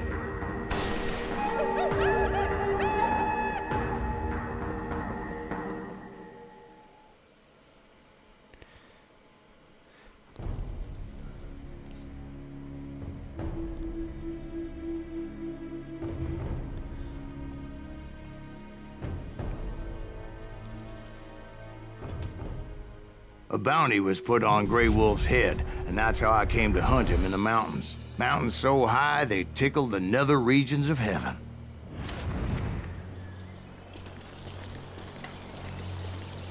Grey Wolf was a Chiricahua Apache medicine man who had led a war party in revenge for a massacre against his people. The U.S. Army had attacked his tribe during his daughter's sacred sunrise ceremony, and the slaughter was unspeakable. I understood his anger, as there's nothing more traumatic than seeing those you love die in a cruel and painful death. Right from the beginning, I couldn't shake the feeling that Grey Wolf was watching my every move.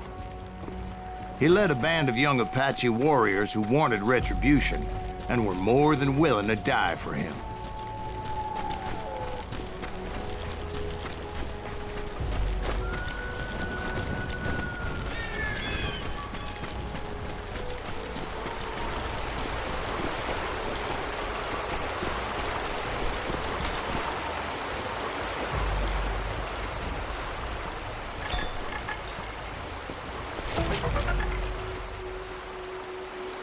They saw me before I saw them. And it crossed my mind that maybe this wasn't such a good idea. But now that the shooting had started, there was no backing down.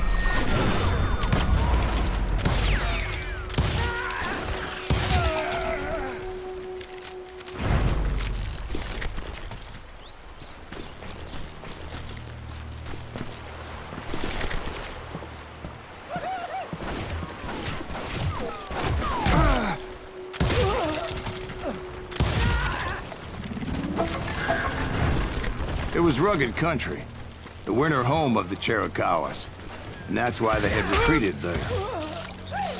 I admit to having some regrets about going after them the way I did.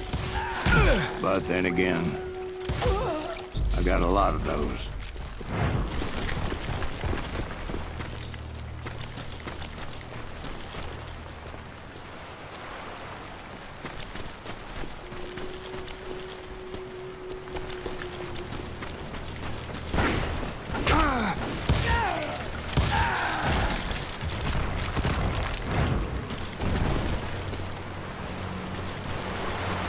Did you find Grey Wolf? Not at that moment, but I did find the entrance to their hideout.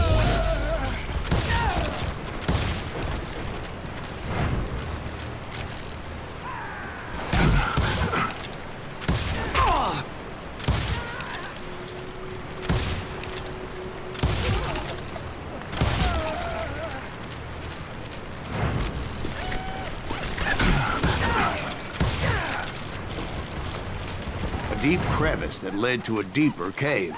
Don't tell me you went in there. Yeah, but it's not out of bravery so much as pure, angry cussedness.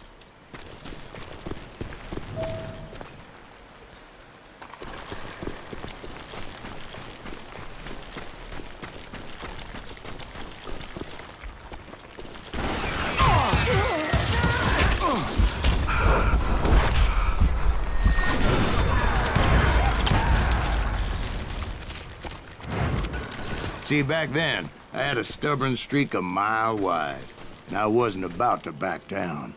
So it was like pitch black in there? Actually, it was pretty well lit, as they had torches on the walls.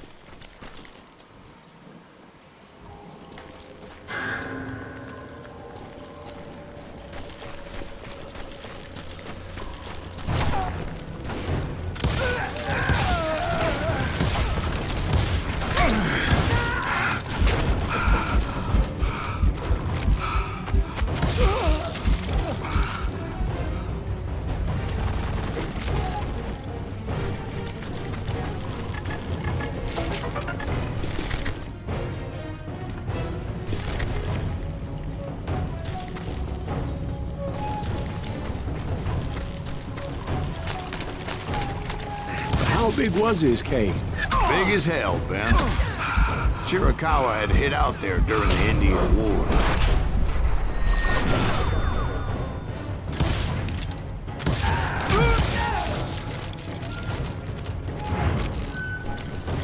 They thought it was haunted with the ghosts of those murdered by the horse soldiers. The cave was haunted with dead Indian ghosts? To be honest, I was more concerned with the live ones than the dead ones.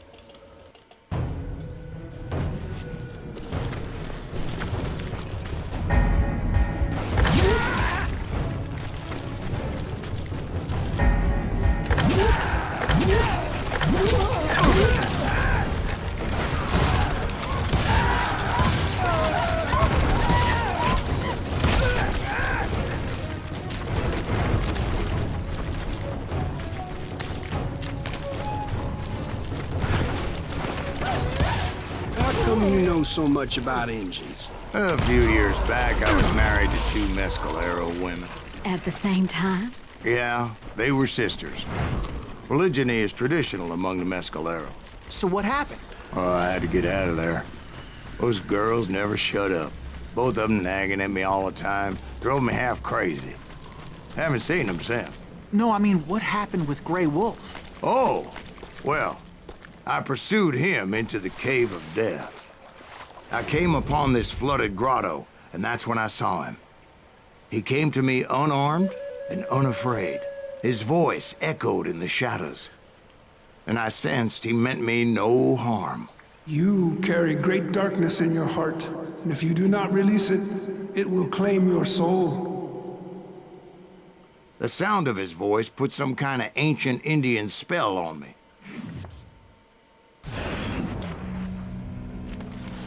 As his story unfolded in my mind, You will come to this place again and kill many more men, and the darkness will grow until it consumes everything that you are. The soul would have no rainbow if the eye had no tears. he said I was a great warrior, a coyote man, unequaled by any other pale-faced warrior, or something like that. The snakes will bite shadows of your past until a venom poisons your heart, and an echo of the song of the dead summons the spirits deep from within the mountains. I didn't quite get what he was saying, but there was definitely snakes. And indeed, his warriors surrounded me and attacked me like hungry wolverines.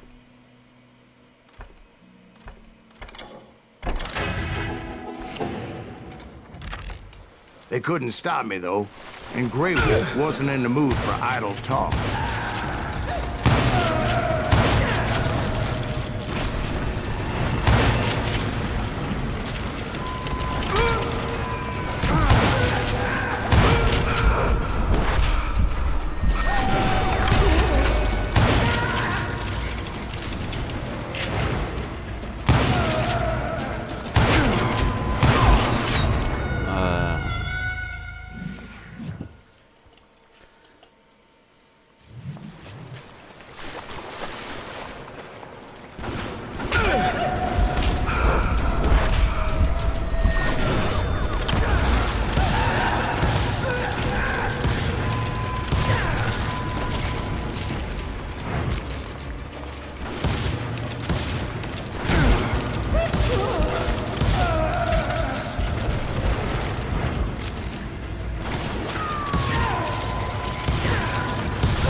I swear I couldn't see any way out of this trap. But suddenly, one just appeared. Kind of like a miracle.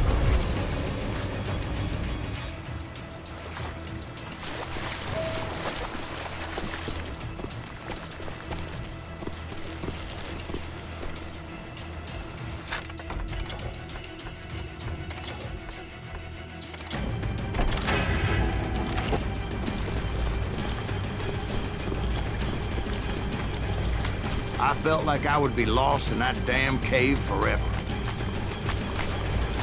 Finally, I found myself back outside, perched on the edge of a precipice, overlooking a thundering whitewater river.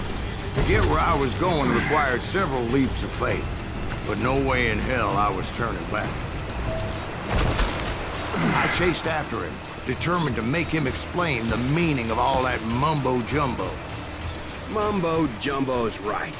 Are you making this all up as you go? A few details may be fuzzy, brother, but I am relating exactly what happened to me.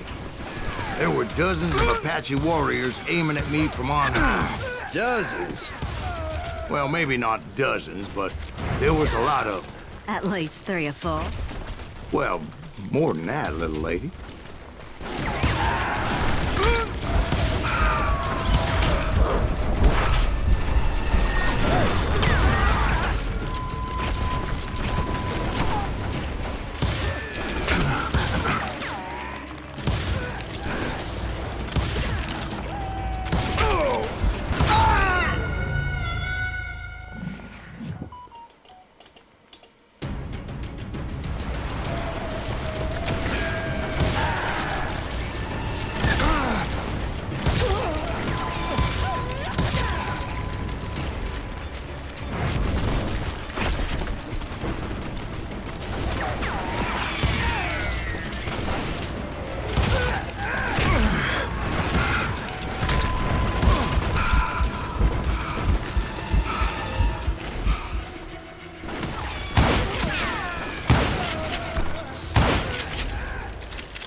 steep climb up creek ahead of me and scrambled up those rocks like a mountain goat. I was determined to locate Grey Wolf and find out exactly what the hell he was trying to tell me. And wouldn't you know it, that crafty son of a bitch led me right into a trap. What kind of trap? Well, son, there had to be at least 100 Apaches surrounding me. 100? God be my witness. Oh, come on. Who are you kidding? Hey, I believe you. Come on, tell us how it ended. All right, but I'm not gonna drag this out. Where were we? You were surrounded by 100 Apache warriors. Well, I didn't take the time to count them exactly, but there were a lot of them.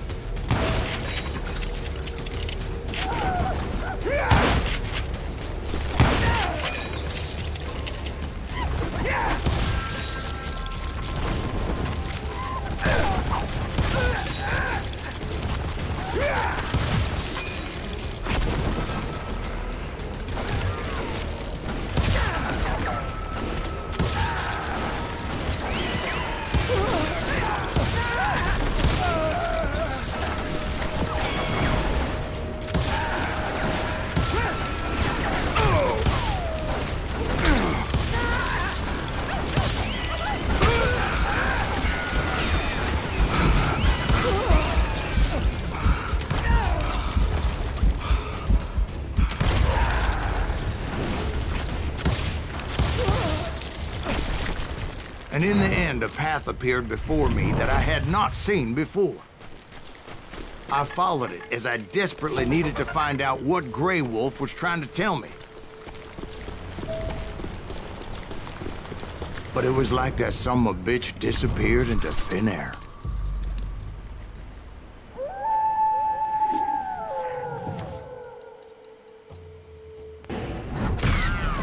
Never did find him.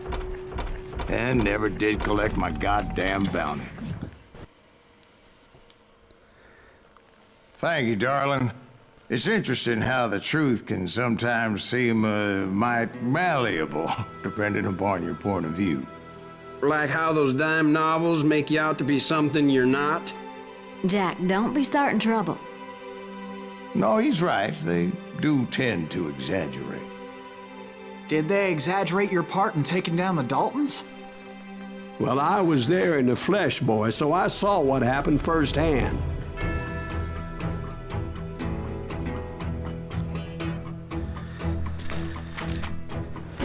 Those Daltons were lawmen once, before they all went bad, robbing banks and trains clear across the territory. Until Coffeeville, of course. I was one of the citizens who took up arms that day. Fighting on the side of the right? I did my best, sir. We all did.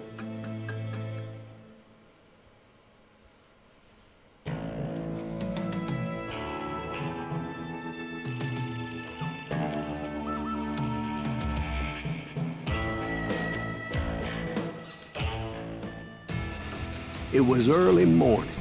One of my friends was a local gunsmith, and he handed out firearms to anybody who'd take one. You see, the Daltons got it in their heads to rob 2 banks at the same time. 2 banks on the same damn street. Story was Bob Dalton's girl was always riding him about how he had no ambition.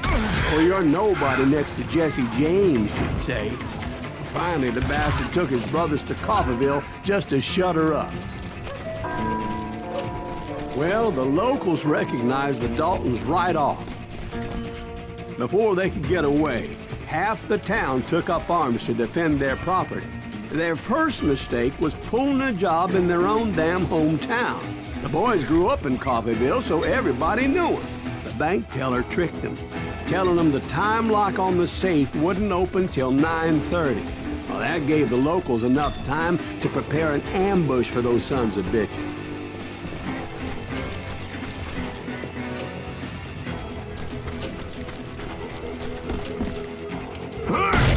We got us a hero.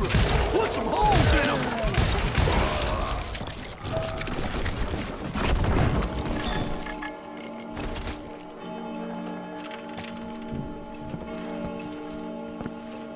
Наверху, что ли? Наверное, да.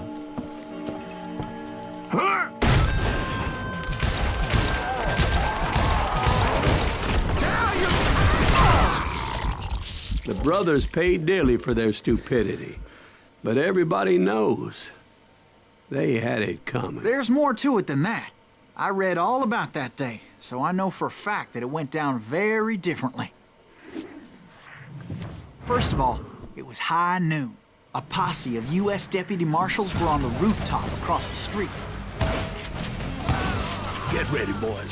They're gonna make a move. The lawmen had been tracking the Daltons for months, and now they finally had them dead to rights. Among them was a bounty hunter feared by many a lawbreaker. The marshals tried to get the Daltons to surrender. They'll give up eventually.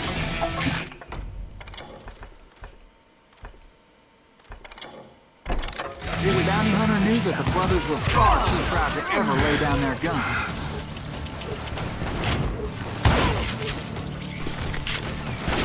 He went in there alone to confront those criminals. One of the marshals shouted, "Where are you going? Are you crazy?" Hey, where do you think you're going, dumbass? That rifle's mine. But he paid him no mind. He saw a way to get around to the back of the bank.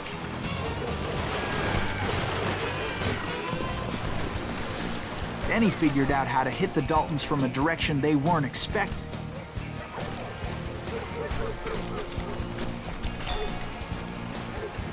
From above. Fortunately, a water tower was right there.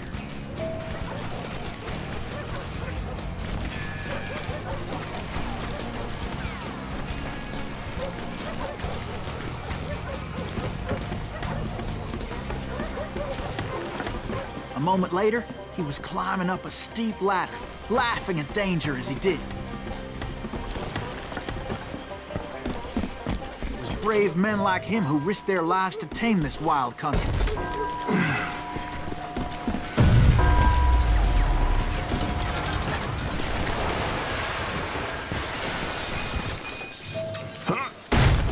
We've got company.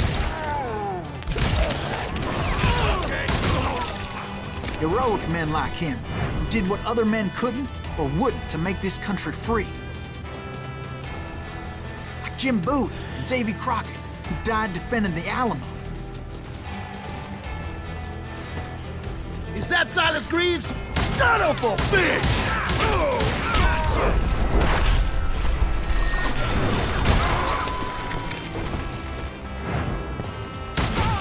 You rule the day.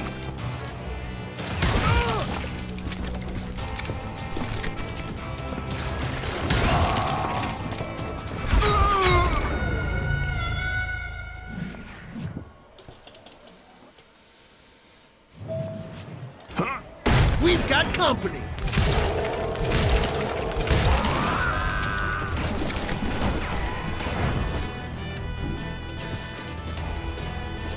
Is that Silas Greaves? Son of a bitch! How you like that?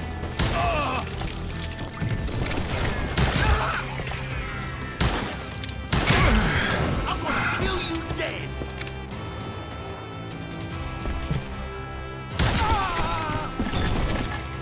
Over there!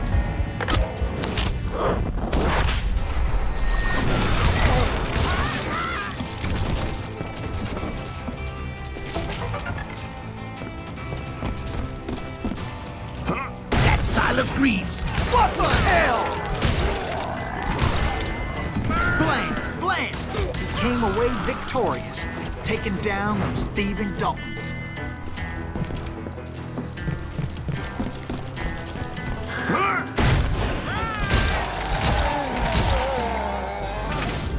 His name was Silas Greaves, and when the dust finally settled, he was the last man standing. Sorry, kid, but that just wasn't the way it happened.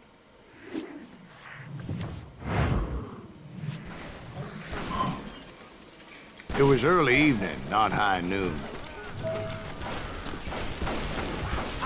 Daltons blew up a safe, and were all set to hightail it out of there.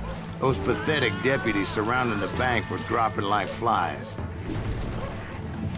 That's it for you.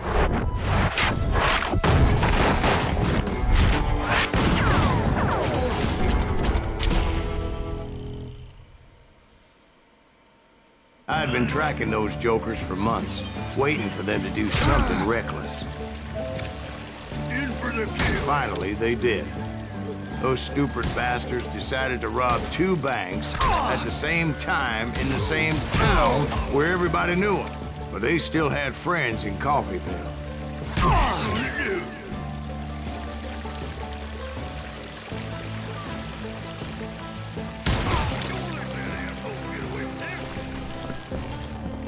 Now you're in trouble.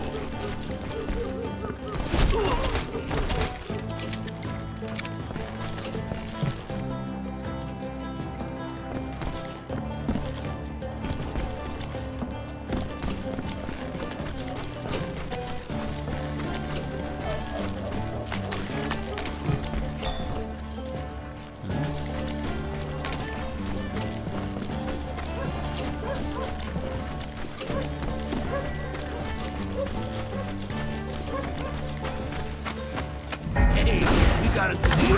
What's holes in them? Those friends came after me like a pack of wild dogs, tooth and nail.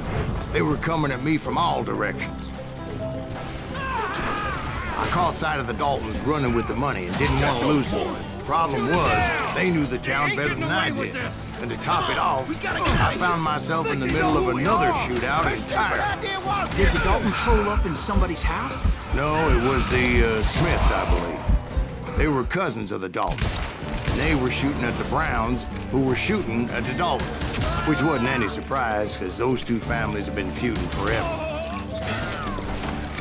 And since the Joneses are related to the Browns, they shot at the Smiths, pissing off the Heimhoffers, whose daughter recently married a Smith. Well, bullets were flying every which way as all the old feuds in Kansas caught fire all at once.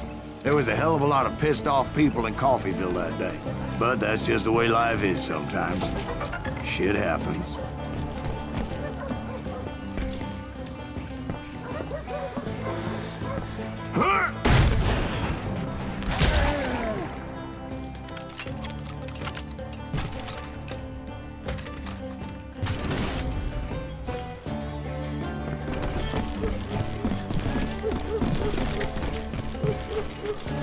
The Dalton boys knew I would never give up. Those Daltons weren't the sharpest knives in the drawer, but they always stood together. They set a trap to slow me down and allow at least 2 of them to escape. The 3rd brother stayed behind to plant me, just in case that trap of theirs didn't work.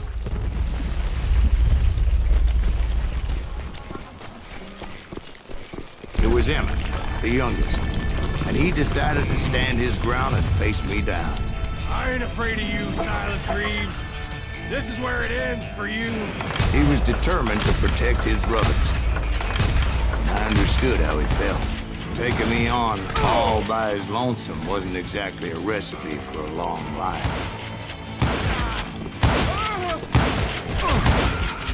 Gonna send you to the bone, aren't you?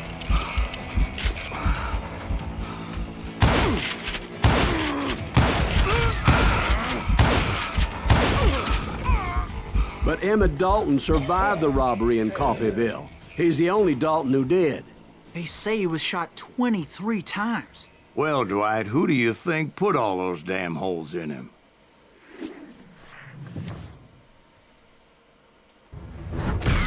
But I have to admit, that boy had grit.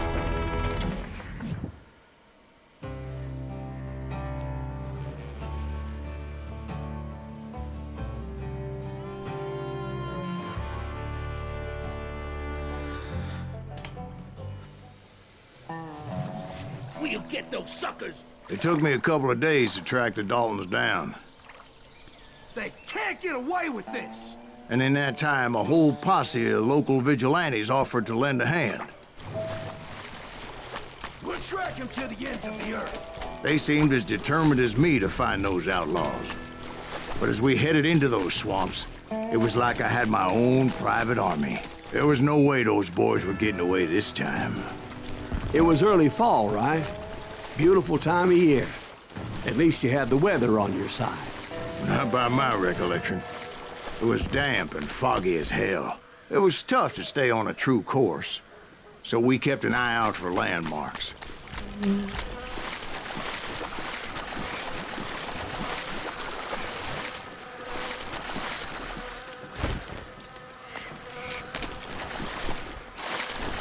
It was autumn. The maple trees were in full color, red as blood.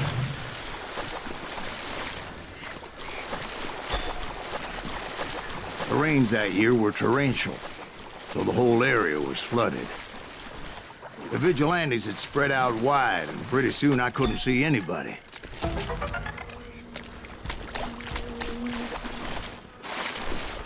Bury them in the swamp! Let them where they stand! Except for some bitches ahead of me wanting to do me harm. So I had to face them alone. I wondered why my compatriots didn't come running when they heard the shots. Show yourself!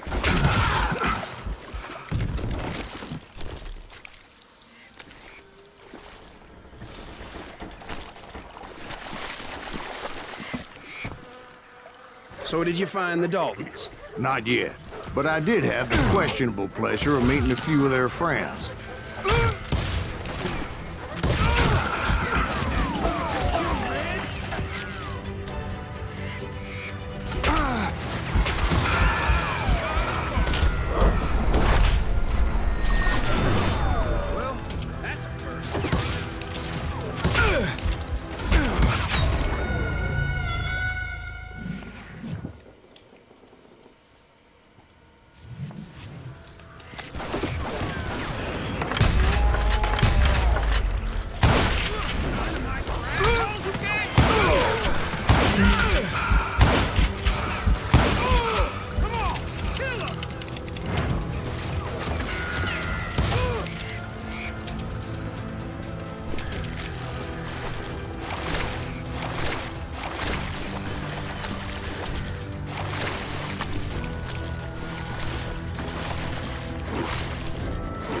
The boys had established quite a reputation by that time, so they attracted all manner of riffraff to their cause.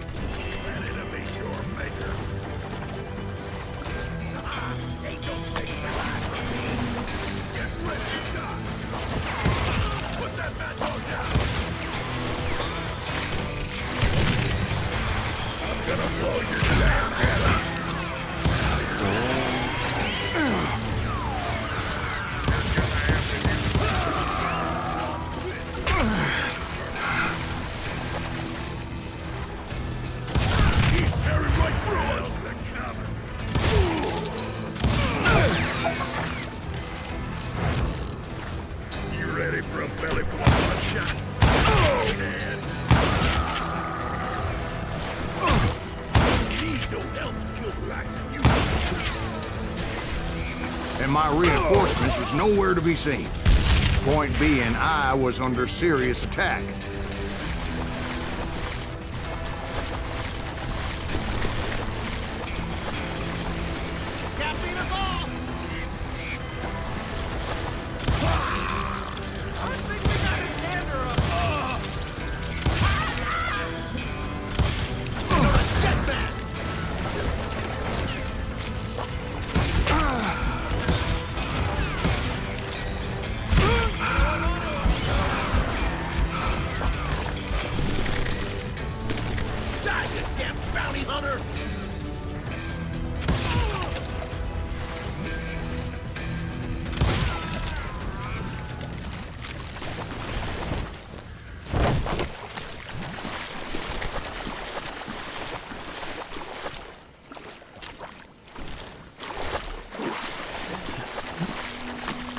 But luckily, a barn materialized as if right before my eyes.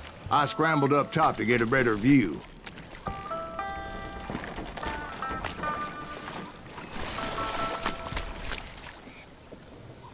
But just ended up falling inside. So, how did you get out?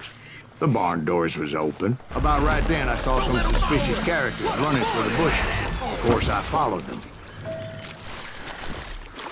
But that goddamn swamp was like a goddamn maze, and pretty soon I had no goddamn idea where I was. Steve? So I just started walking, and pretty soon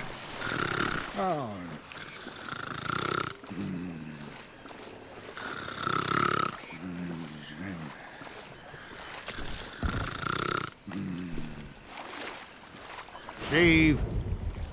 Steve? Huh? Oh, no, I'm listening. Indians surrounded me from all sides.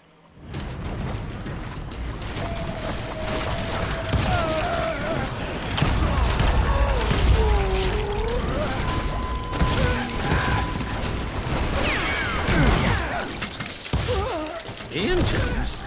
They were Indians? No. I just wanted to make sure Steve was paying attention. Now, where was I? You were following the Daltons through a swamp? That's right. See, Steve?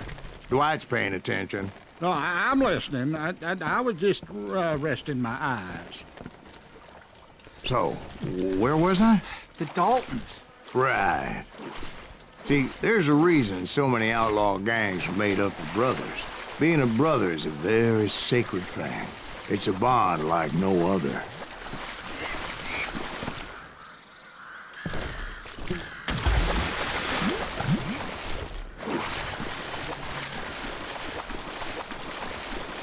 Bounty hunters! Stop that, son So did you ever find the damn Daltons? Not yet. But I did find a few of their cousins. You Kansans breed like rabbits. Or Smiths or Heimhoffers or who knows what. But hell, what's more important than family? I bet Ben knows what I'm talking about. Kill that cock!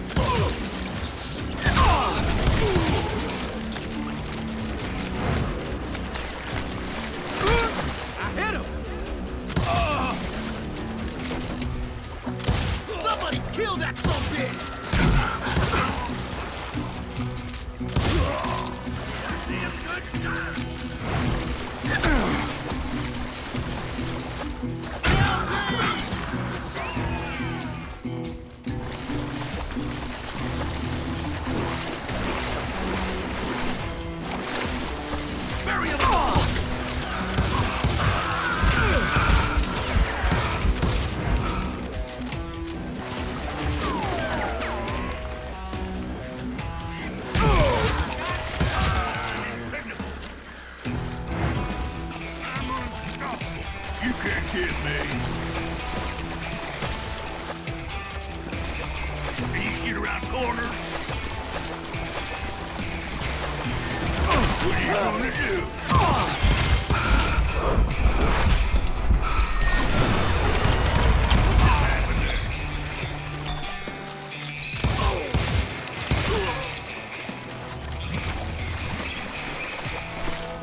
A lot of those paths seem to be leading nowhere.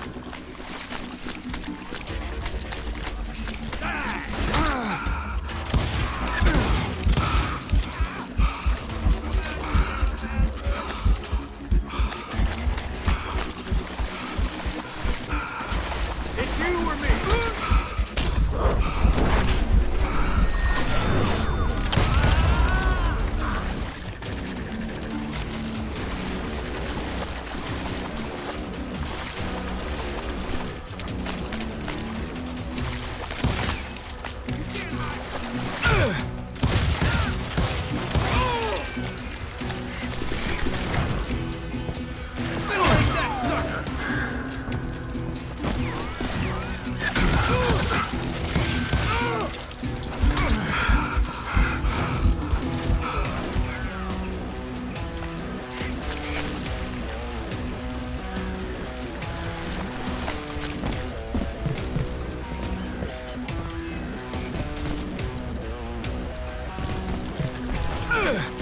That's it for you.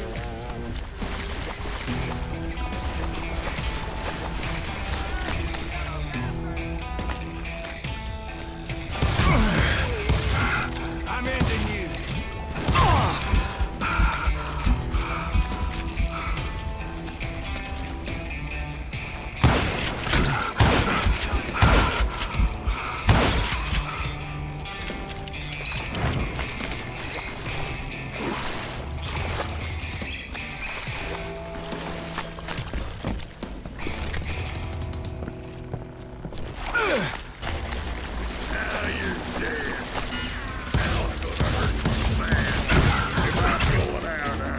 I knew those Dalton boys were out there somewhere, standing together against anyone who would threaten them.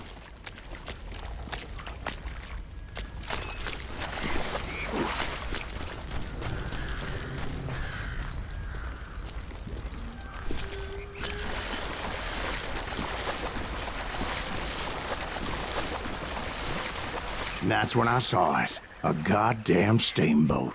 A steamboat in a swamp? Yeah, Steve, but this wasn't much more than a wreck, really.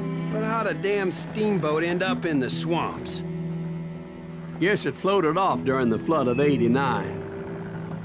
Now, was it a stern-wheeler or a side-wheeler? What? Does that really make a difference, Steve? It was a steamboat with a goddamn army on board. It was then that a fusillade of bullets come raining down from on high. And those vigilantes who accompanied me weren't anywhere to be found. But among those men that were shooting at me, I thought I saw some familiar faces.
Somewhere up there, the Daltons were waiting on me.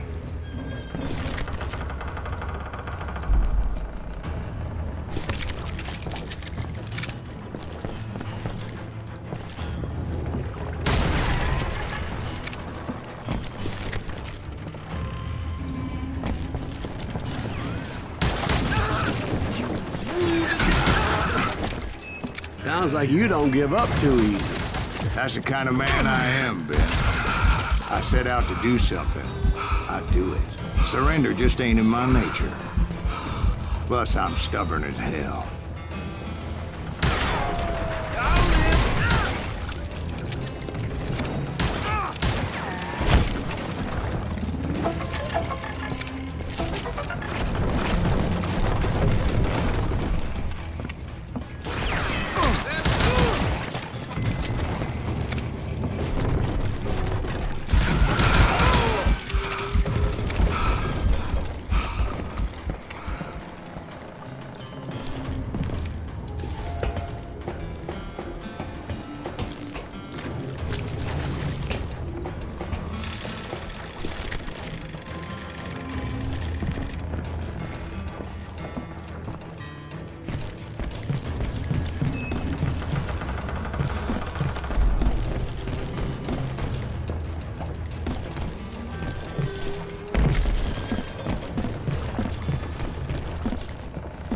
Right about then, much to my relief, the vigilantes finally arrived. Their leader motioned at a cabin in the middle of the top deck, pointing me directly at the Daltons. I finally had them, after months of dogged pursuit.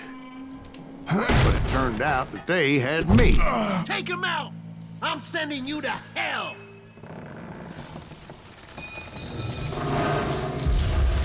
The Daltons had played me Not so like a tough after fiddle. all this. Apparently, the vigilantes were on their damn payroll. They didn't just want to shoot me. They wanted to burn me alive.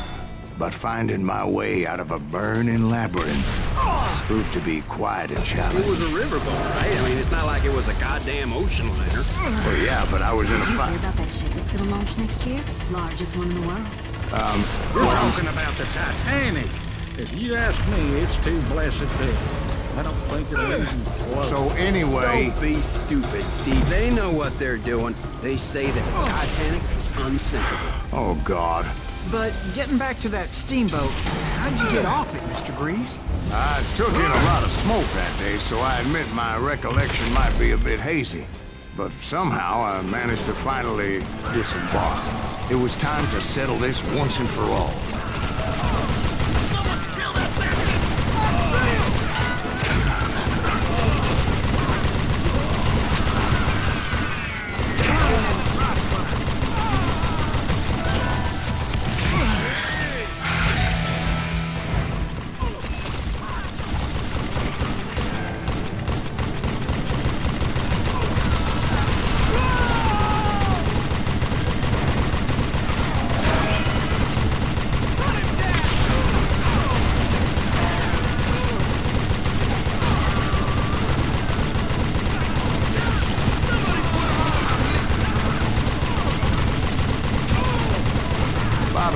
Weren't about to come at me one at a time.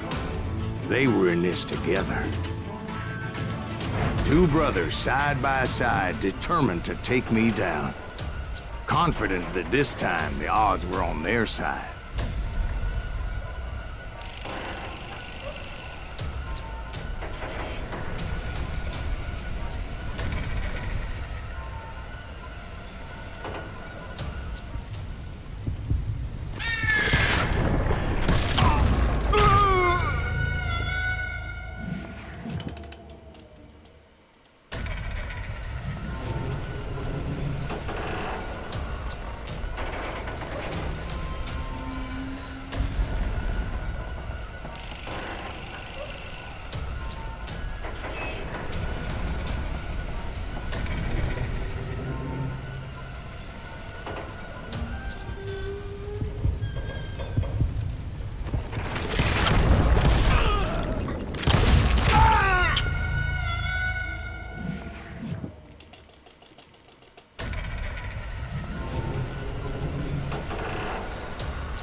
They got it wrong. A sad end for those two. If they'd only known that Emmett was still alive despite his wounds. Paroled 14 years later, he moved to California and sold real estate and lived off the legend of that fateful day. And the tragic death of his two brothers.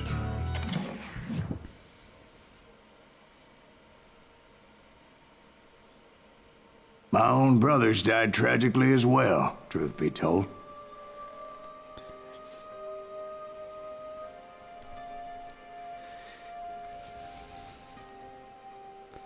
It was 1868, and me and my older brothers were pulling a tidy profit running cattle into Juarez, Mexico. One night after my brothers retired for the evening, I found a little poker game in a cantina with a couple of cowboys. And I just couldn't lose. I even won an old Spanish coin that had to be 100 years old. Well, I was mighty pleased with myself the next morning as my brothers and I rode for Texas. But before we crossed the border, those cowboys caught up with us. It was Johnny Ringo, Roscoe Bob Bryant, and another asshole named Jim. They wanted their money back and everything else we had, including our lives, as those boys didn't want us coming for them later. Bob put that old Spanish coin in my mouth and said, "I won't have it said that I left you with nothing, boy." Well, those horses bolted, and there we hung as those bastards rode away. The branch finally snapped under the weight of the three of us, but being my older brothers were bigger and heavier, they were already dead. And right then I swore to myself that I would avenge them. Ringo you know about. But Bob eluded me, until I heard he was riding with the Wild Bunch.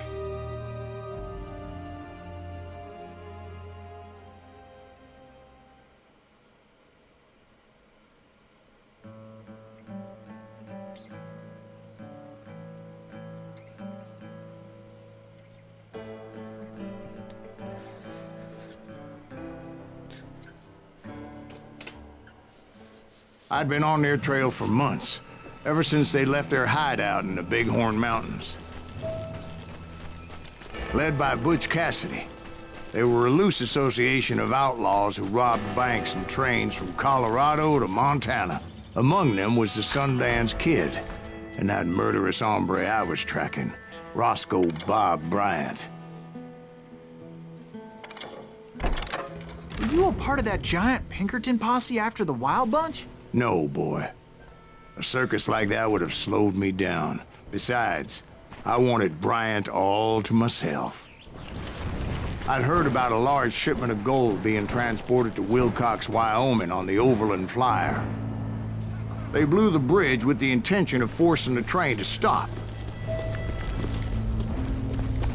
Well, I assumed the Wild Bunch was likely in the still intact part of the train high above. I was determined to make that sumbitch Bob pay for what he did to my brothers.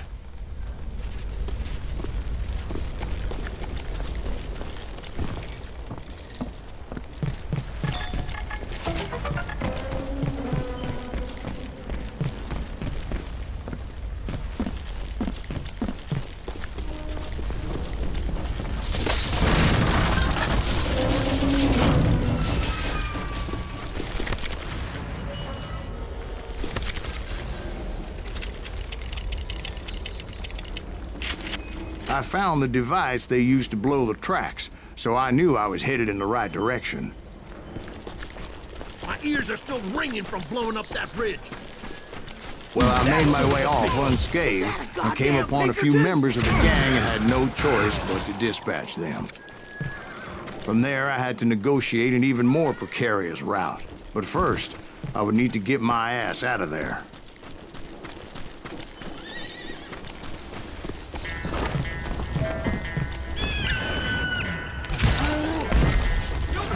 Jumped from the frying pan into the fire as the train was clearly fixing to fall.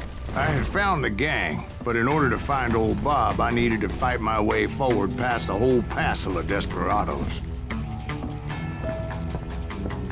Outside, inside, any way I could, I made my way towards my prey.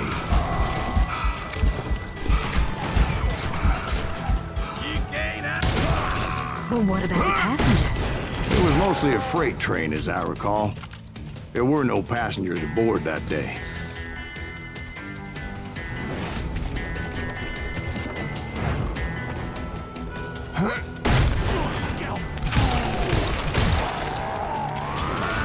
You won't get away with this!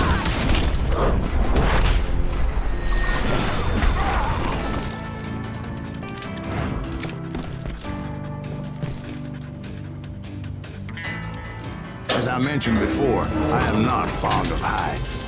But I was too busy dodging bullets to worry about falling to my death. Odds were I was likely to die that day anyway. So I was determined to take down as many of those bastards as I could.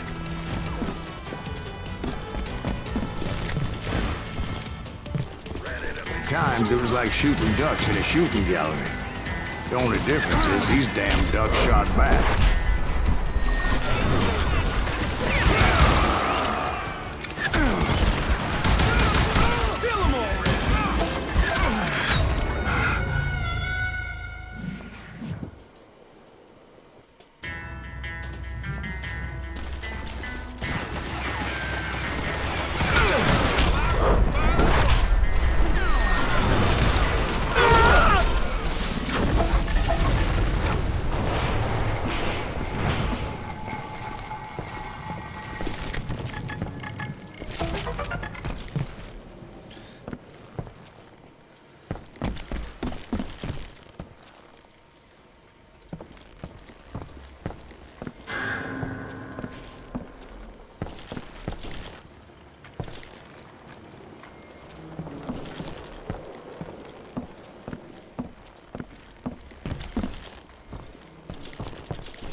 I kept hoping the law would show up and give me a hand. Like that giant Pinkerton posse that I read about.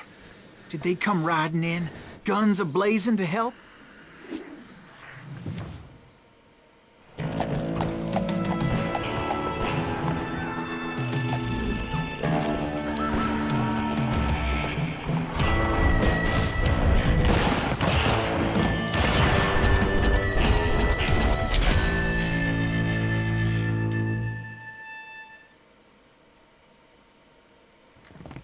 Help? From the Pinkertons? No, son. I had to fight the wild bunch all by my lonesome, as usual. Who the hell is that? He's out of here! Take cover! Retreat!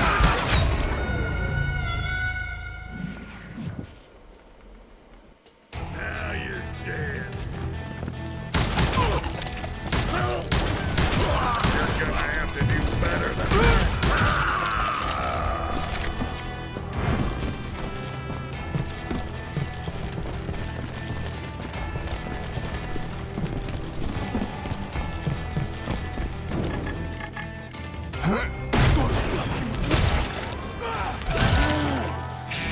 Come on! Kill him!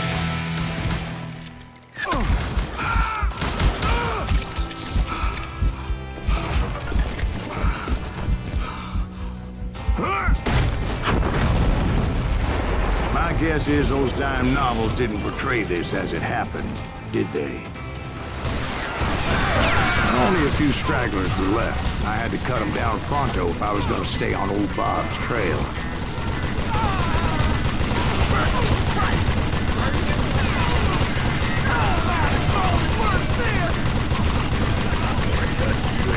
If you want to live!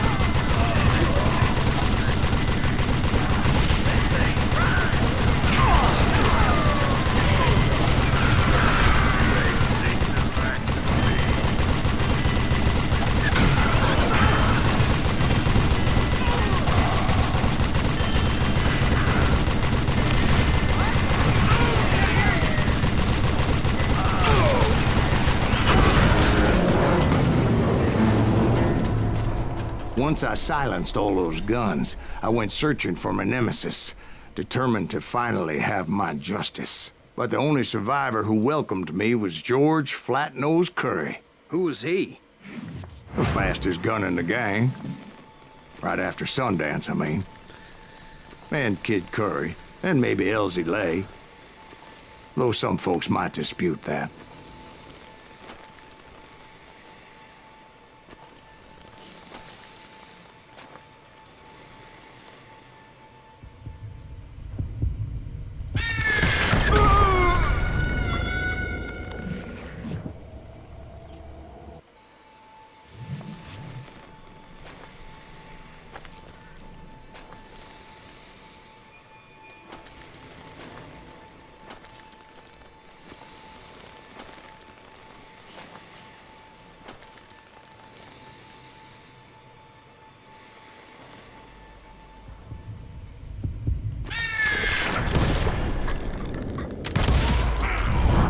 On that very same day, Butch Cassidy and the Sundance Kid decided to leave the Wild Bunch behind and decamped for South America.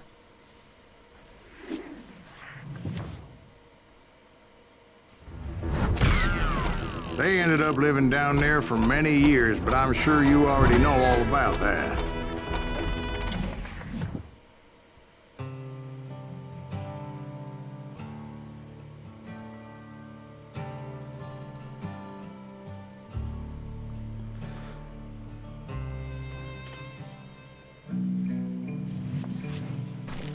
I tried to find Bob Bryant, but it was as if he'd disappeared. Sometime later, I heard the Wild Bunch was back together. Kid Curry escaped from jail, and now he was running the whole shebang.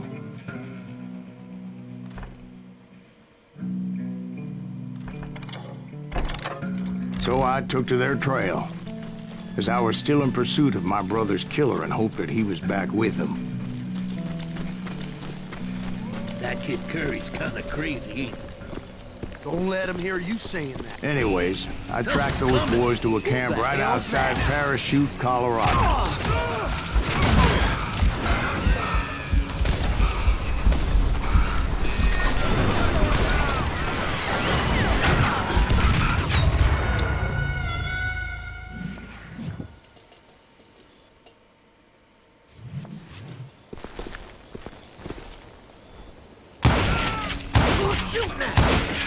Being outnumbered, I didn't bother with a warning shot. I just started taking those bastards down.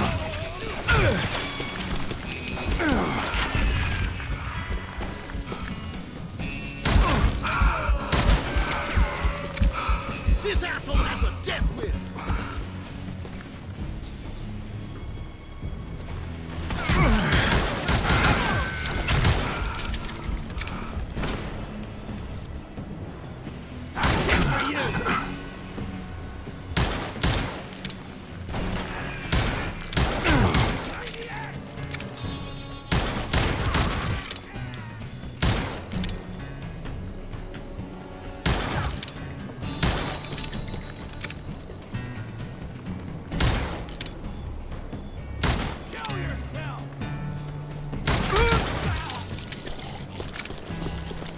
Old Bob wasn't among them, and neither was Kid Curry. I could sense him close by, however, plotting something nasty.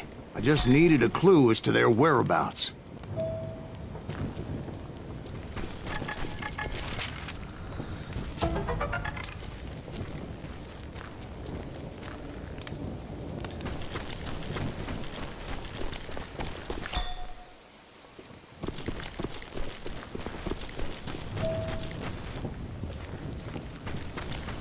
And I found one. A map with their bold plan clearly marked. This time they were fixing to blow up a train trestle. Property of the Union Pacific.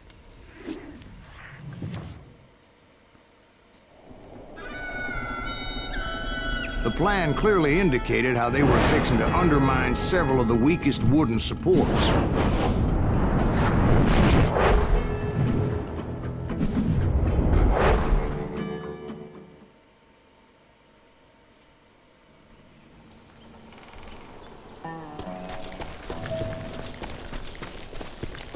Kid Curry was considered the wildest of the Wild Bunch. It was said that he fathered 85 bastard children, though some say it was only 5. Kid Curry had bragged to a whore how he was gonna rob a train heading to the U.S. Mint in Denver. And that whore, Fat Sally, she told me.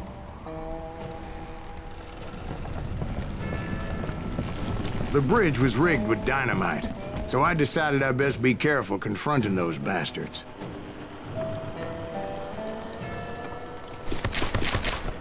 And I made it a point to remove any dynamite that I came across. A moment later, I saw a ladder that somehow had escaped my attention. Don't you blow us up now. Don't worry, I know what I'm doing.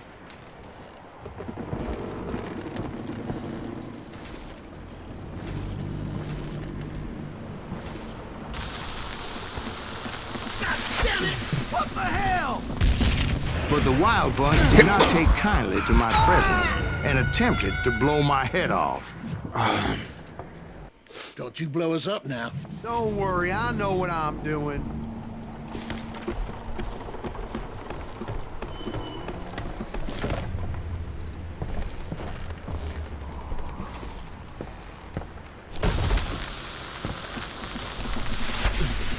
Damn it! See? One wrong shot, and they never would have found all the pieces of me. Don't you blow us up now. Don't worry, I know what I'm doing.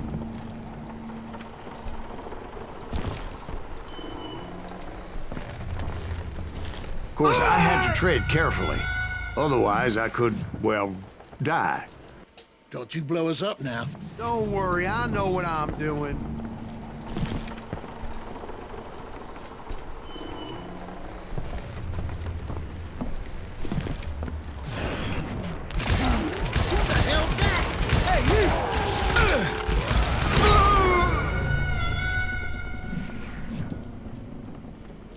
Don't you blow us up now. Don't worry, I know what I'm doing. I hope you understand how badly my adventure might have ended had I not been as careful as hell.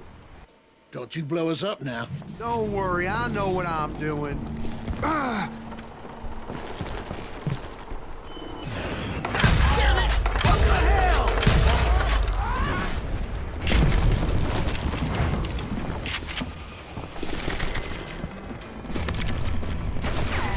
It appeared the kid had found a number of new recruits to bolster their ranks. Guess there's always desperate men willing to trade their lives for stolen treasure.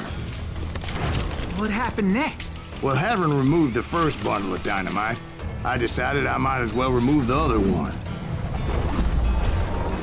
Once that was done, I figured I'd find my way from there.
You ain't seen the likes of me.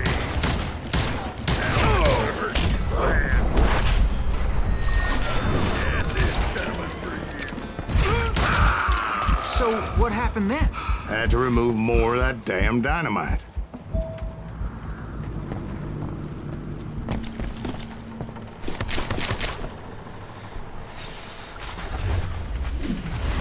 It must have been terrifying trying to make your way across. I was sweating it a bit, but then I noticed a footbridge tied up on high, so I shot the rope.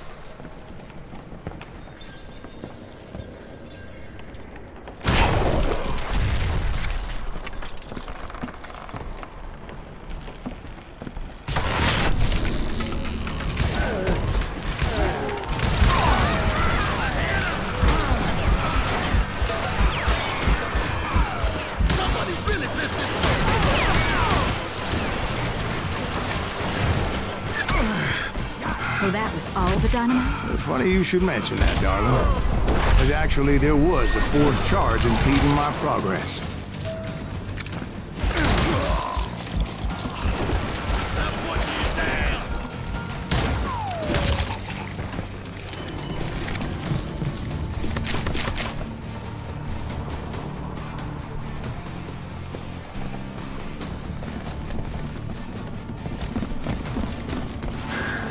Once I removed it, my path was pretty clear.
So I proceeded onward and realized that that way just wasn't gonna work.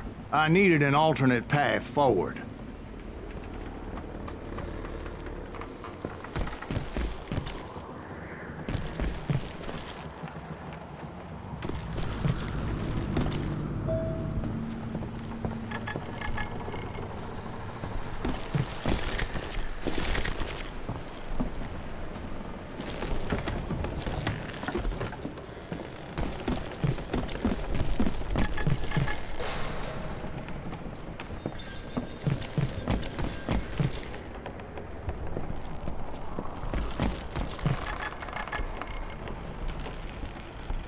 А, вот.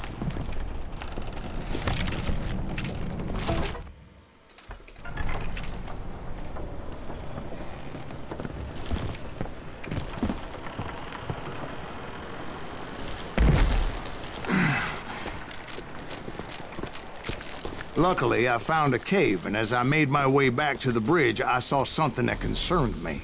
It was a long, burning fuse, and it was moving fast as hell. I had to catch it.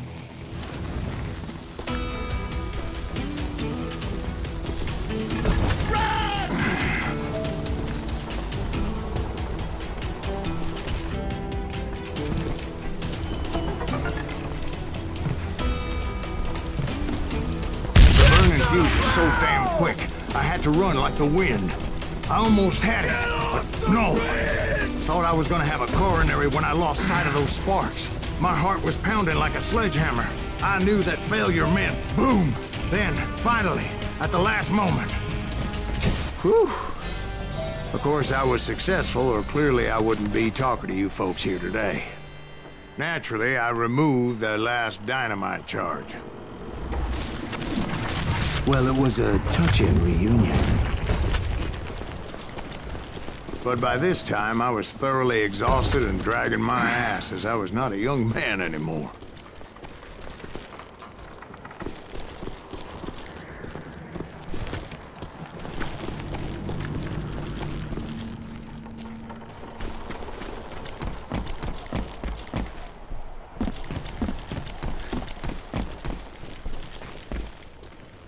That SOB. Make him bleed. Send him to perdition. Finally, I found those boys. Or more precisely, they found me. How is that possible? Big Tracer, Kid Curry asked me. Nuttier than a damn fruitcake. Let's just do this. Oh, you with you more different son of a bitch. Oh! I think I heard him.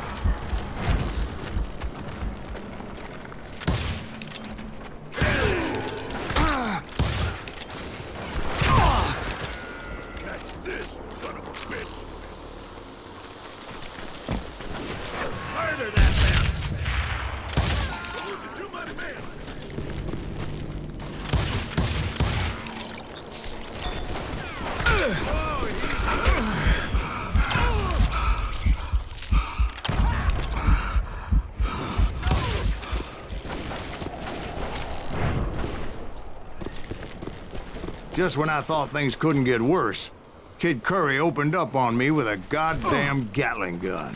It was hidden in this tunnel and pretty well shielded.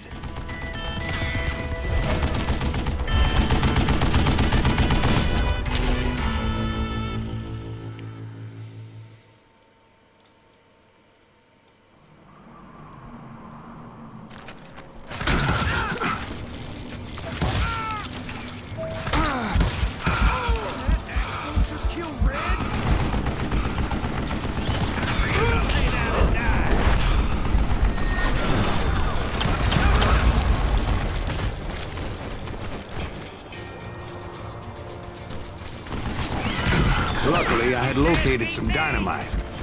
I still, however, had my work cut out for me.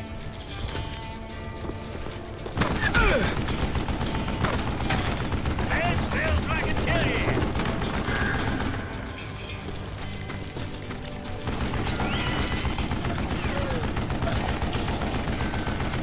This is the last mistake you'll ever make.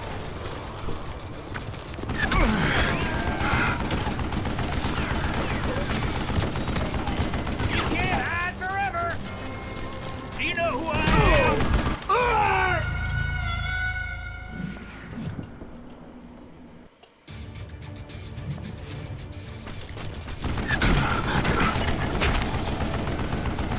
This is the last mistake you'll ever make.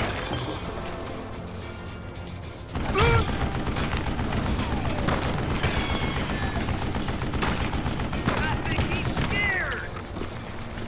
Do you know who I am?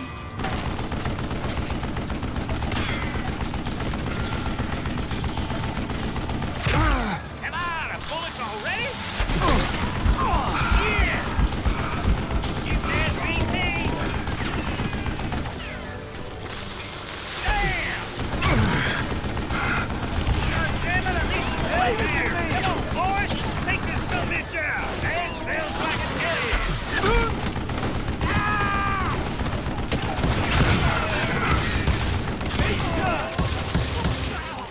Time for you to lay down and die!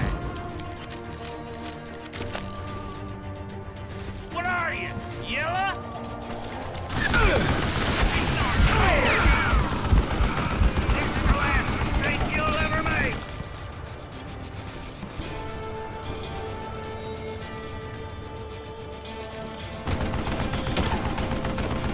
Do you know who I am? Are you kidding me? These fat bastards! Give me a hand here, goddammit! Like this, cocksucker! Move it, boys! You can't beat me!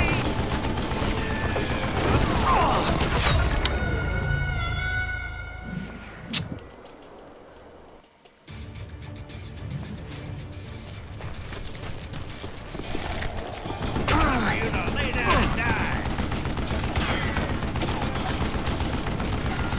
Enough!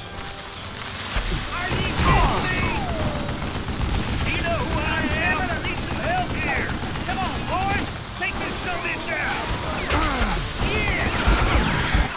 Yeah!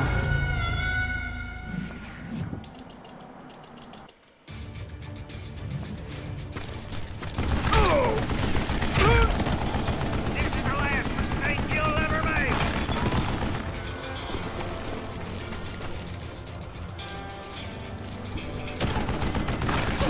Stand still so I can kill you!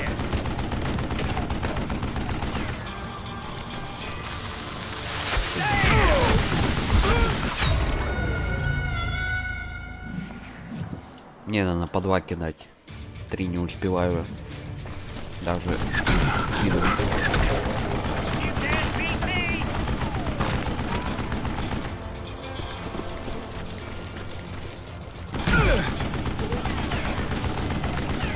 This is the last mistake you'll ever make!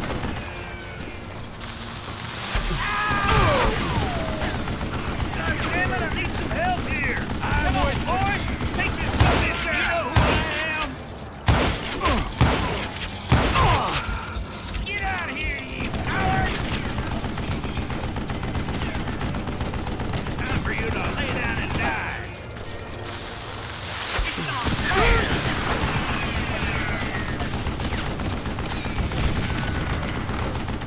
still so I can kill you.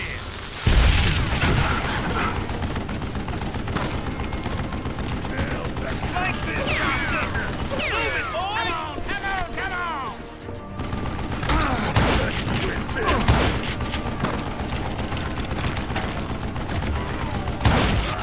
Show yourself, you coward!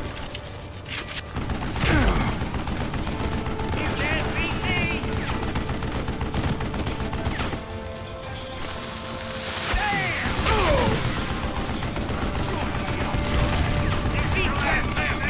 Give me a hand here, goddammit! Gonna cut you a new smile.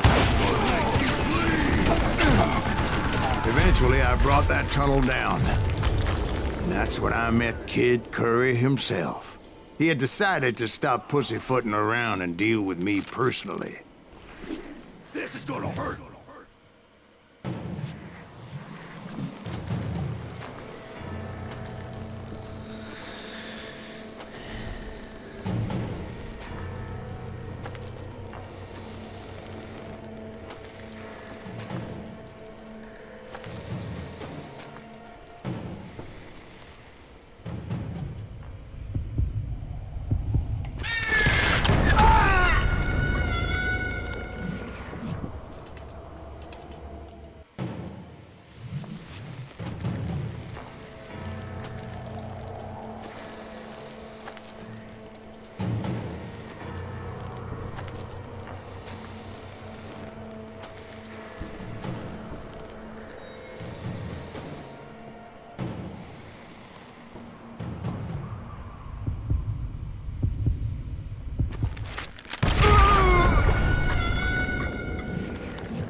Fast as he was, I was just a bit faster. And as he lay wounded, I demanded to know the whereabouts of Roscoe Bob Bryant. He shouted at me. Is that what this is about? Bob went with Butch and Sundance to South America.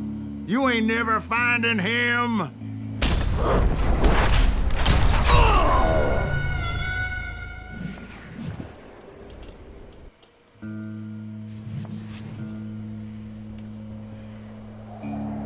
He shouted at me.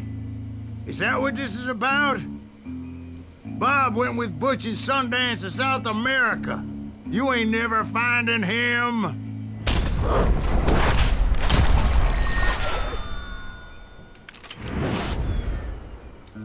Those were his last words.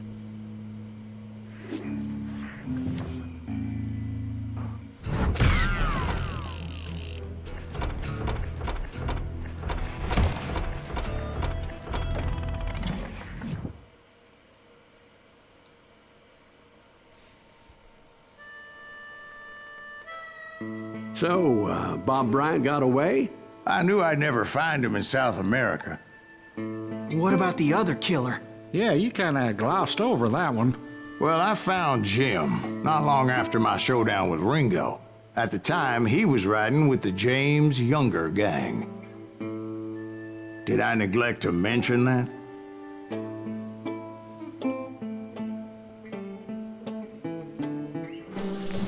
Jesse James? The greatest outlaw who ever lived?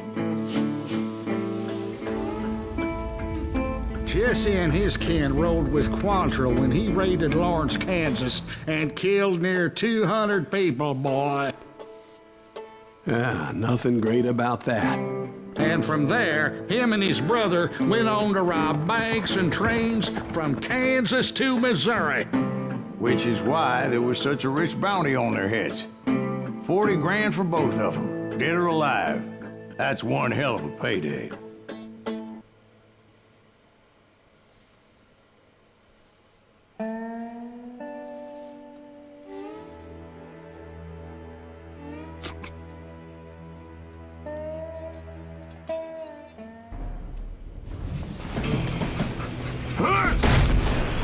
confronted them as they were robbing a train.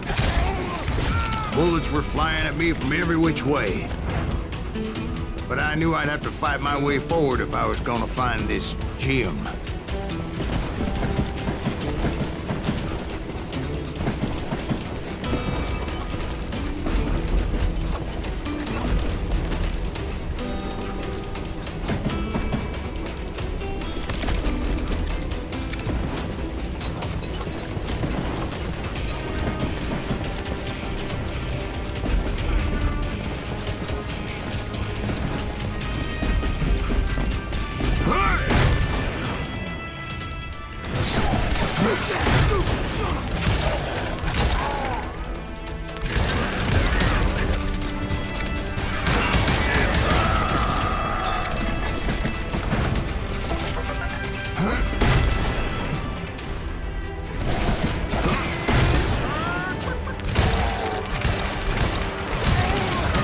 Now, wait a second. How'd they stop this train in the first place? Well, the James boys were experts at this.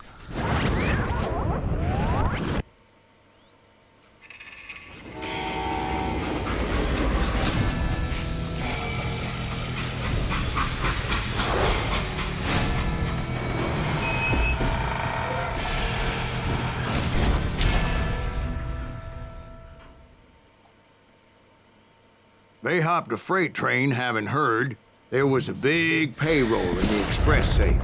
So, I hopped the same train.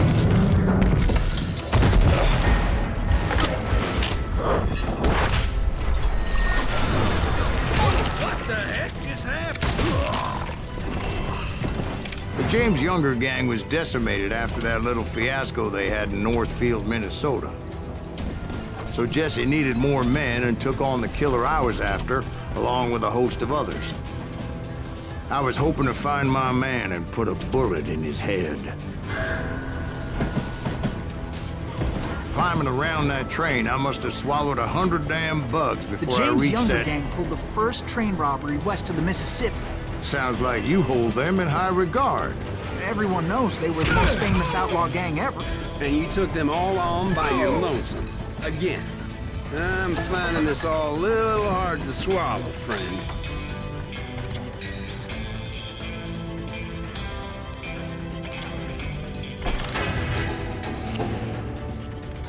Well, maybe you need to wash it down with some whiskey. By the way, did I mention that that train was flying down those tracks like a bat out of hell?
Anyway, excuse me, Ben. Where would I find the gentleman's facilities? Suddenly I have an urgent need to drain my one-eyed snake. Well, I've had more than a few drinks, and I've been sitting here for quite a spell. Right through there. Let me show you. I never heard so much malarkey in my life. You think he's bullshitting us? You don't think he's Silas Greaves? I think he's just some old drunk looking for some free liquor. I don't know, Jack. I think I believe him. You don't think he met Jesse James? Boy, you gotta be kidding me. That story makes no sense at all. Jack. I mean, you gotta be 2 bricks short of a load to believe that cock and bull story. I don't agree. Jack, lay off the But bar. you seriously think that tired old man went toe-to-toe with Jesse James?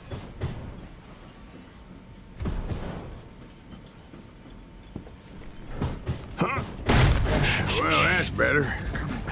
Did I mention that this Jim was married to the infamous Belle Starr?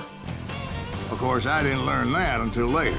Anyway, I made my way forward the best I could. Around the sides, over the roof.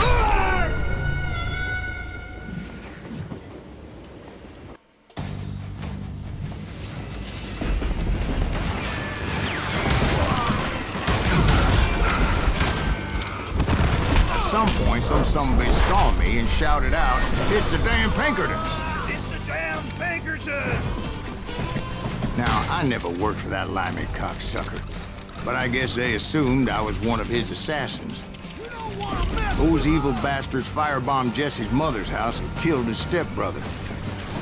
So it's no wonder each and every asshole on that train wanted me dead.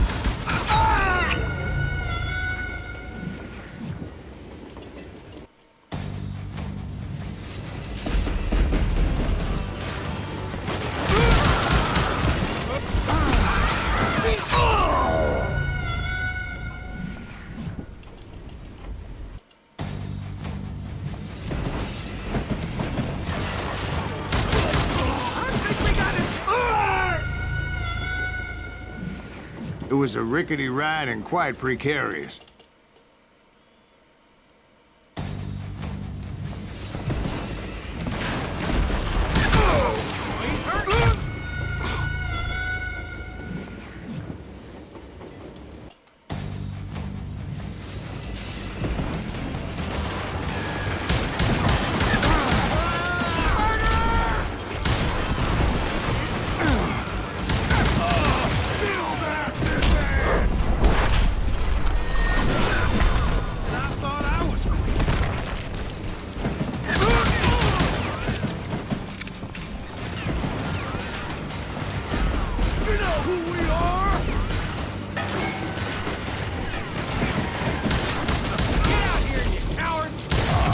Everybody's always mistaking you for somebody else, aren't they? Why is that, I wonder? Don't rightly know, Jack. I'm just telling you how I remember it. I bet you are.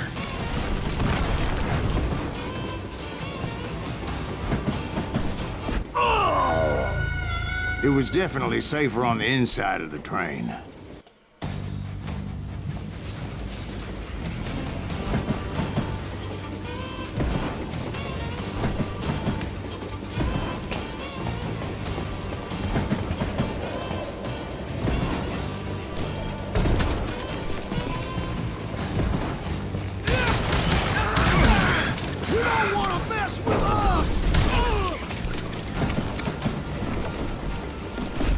I came across a flat car piled high with logs and had to come up with a creative way to make my way forward. This asshole don't know who he's up against.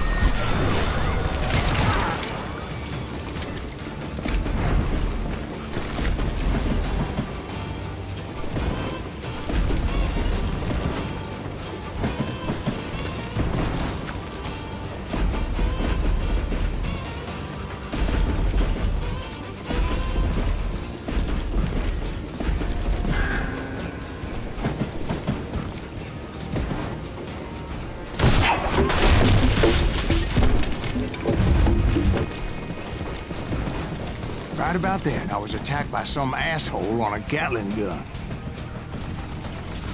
Yeah, seems like you run into a lot of them. Asshole?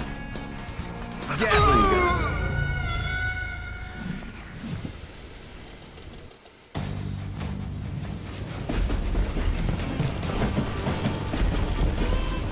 Right about then, I was attacked by some asshole on a Gatling gun. Yeah, seems like you run into a lot of them. Asshole? Gatling guns. Yes, I did. Now, I don't remember how I took it out. It was either a bullet or dynamite. Where would you find dynamite? Does it really matter, Jack? You're messing with the flow of the story here.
I was looking for Jim and shooting any son of a bitch stupid enough to get in my way.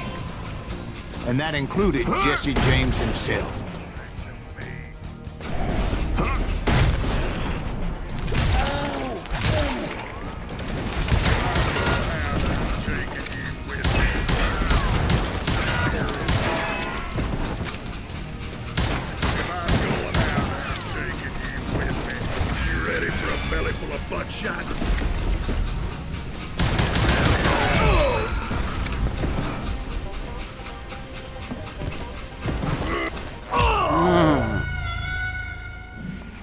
Так нечестно, я же первый ударил. Чё заново, ты чё угораешь?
There sure were a lot of men determined to die that day.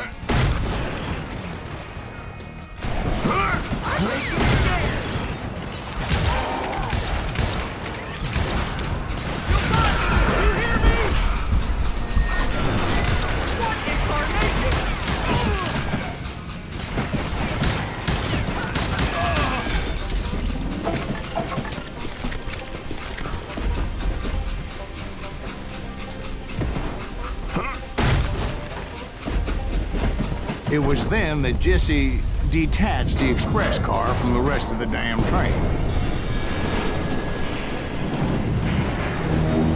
I could see Jesse waiting for me, fixing to kill me so he could get away with all that money.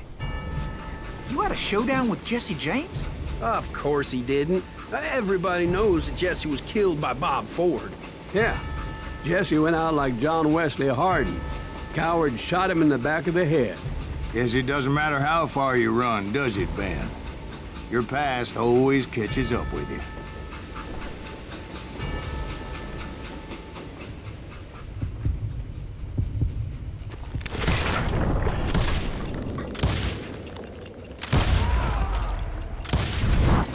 Yeah, I didn't kill Jesse James. Just wounded him bad enough to convince him to hang up his guns. What about that Jim fella? What happened to him? I figure he was up front with a gun to the engineer's head. That bastard slipped away again. I'll tell you how I got him. But first I need to wet my whistle.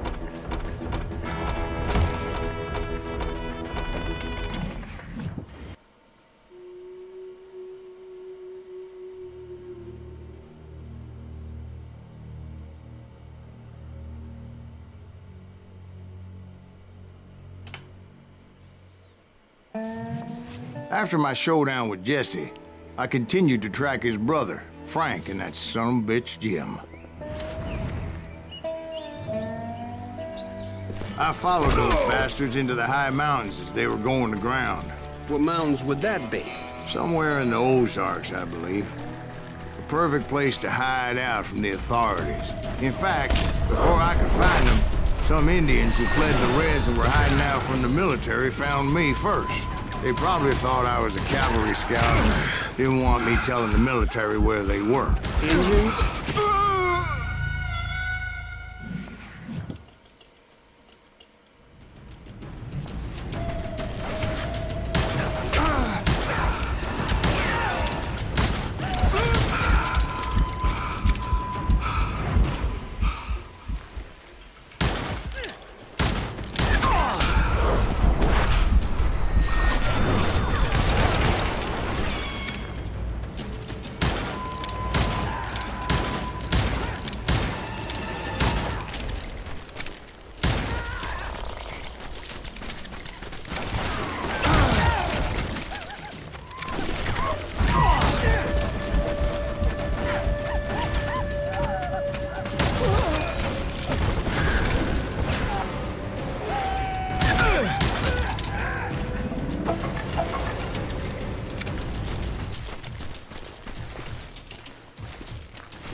Hey, how about another whiskey, Ben?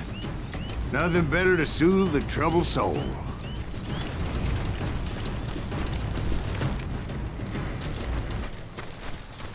Now, where was I? Indians, right. I had more than my share of run-ins with the Red Man. Like that time... Did I tell you about Grey Wolf? Yes, sir. You did. Ah, of course I did. In fact, I could still remember that old medicine man's words to me. Jesus Christ, we're back to that again. You carry great darkness in your heart. It will claim your soul. You will come to this place again.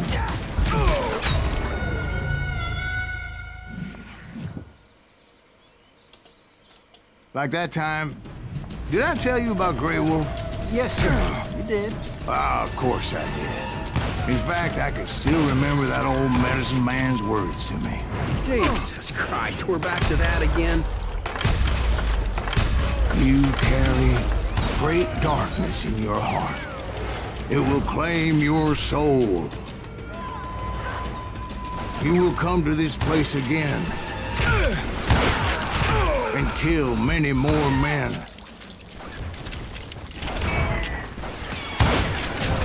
darkness will grow until it consumes everything you are.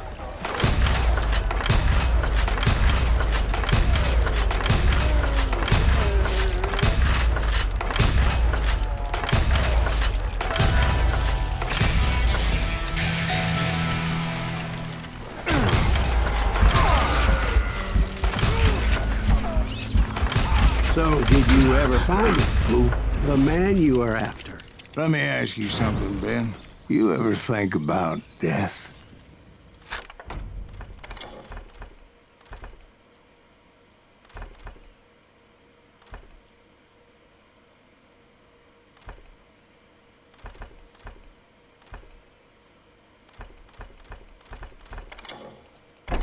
Mr. Graves, are you all right? Ooh, death. Oh, death. Won't you spare me over till another year? What is this that I can't see with ice cold hands taking hold of me? Well, I am death, none can excel.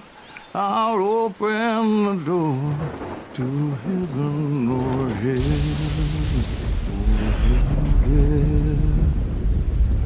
Oh, death, won't you spare me over till another year? So, are you gonna answer the question? What question is that? Jim Reed. Did you ever find him? Reed was indeed that son of a bitch's surname. That's right, Ben. A despicable character. I remember him laughing like a hyena that cold morning they lynched me and my brothers. He was intent on avoiding my vengeance, but nothing was gonna stop me. Nothing.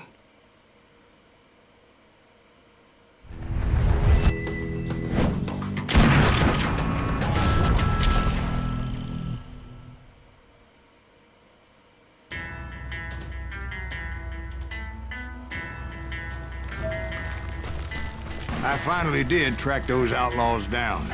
They had long rifles with scopes and were well positioned to pick off any poor soul who came anywhere close.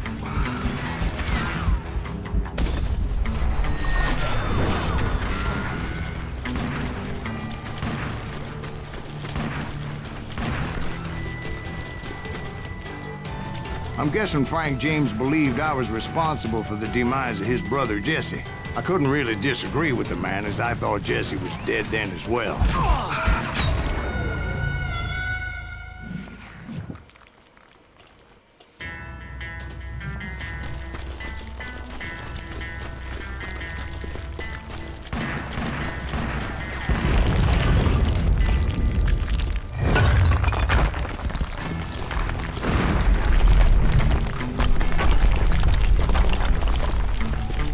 Isn't that why you were hunting the James gang? James gang. Right. I finally found Frank holed up in his mountain cabin, and he was determined to have me dead. It was a pitched battle that could have gone either way. Luckily, I had some dynamite in my possession. Dynamite? On your person? A few sticks, just in case. It's always good to be prepared. It was a pitched battle that could have gone either way. Luckily, I had some dynamite in my possession. Dynamite? On your person? A few sticks, just in case. It's always good to be prepared. Right. I'm just laying out the facts as I remember them, Jack.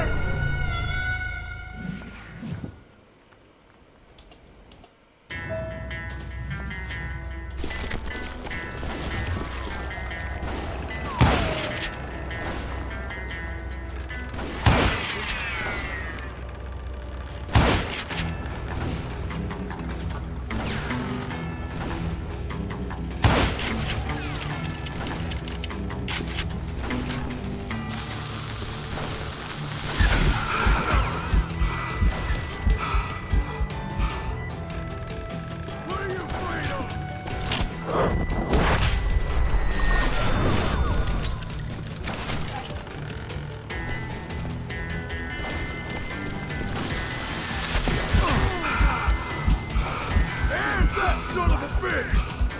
Take him out! He's just one man! Come here!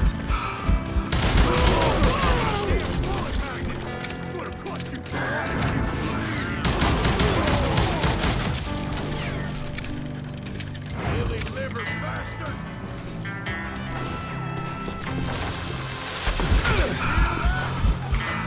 Put him down! I want that bastard dead! Death is coming for you. I'm dead. So are you.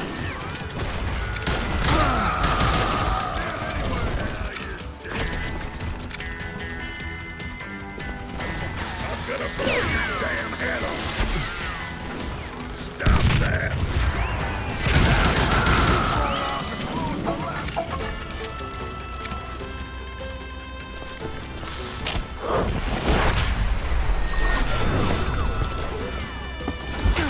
Да кидай ты уже.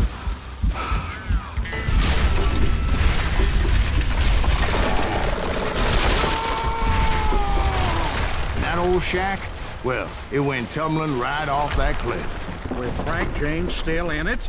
Yes, sir. But Frank James is still alive, living in Missouri, showing folks around the family farm for 25 cents a tour. I didn't say he died in the fall, now did I?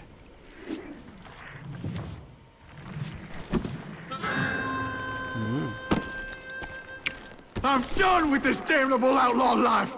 Kill me, don't kill me, do what you will! At this point, I just don't give a shit! I explained to Frank that I had nothing against him personally and that I was looking for someone else. You want Reed? Have at him! I never did like that bastard! I am done here!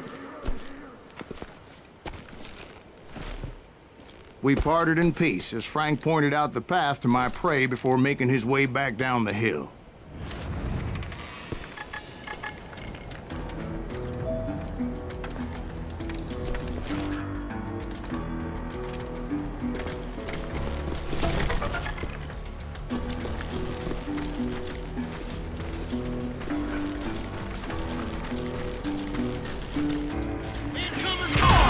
So, what happened with Reed? Well, I finally found the last of the gang hiding in a nearby cave. First, I had to dispatch the lookouts, as I was determined not to let that murderer escape my revenge again.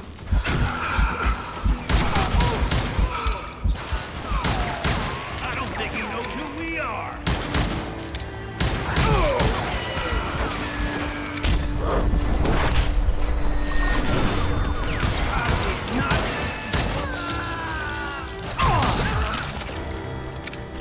You killed my brother!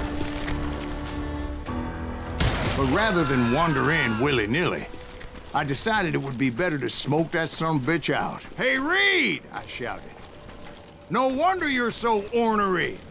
Can't be easy being married to Belle Starr. While you're off providing for the family, she's spreading her legs for every Tom, Dick, and Cole Younger. Not an attractive woman exactly, but very friendly. At least she was to me. Son of a bitch!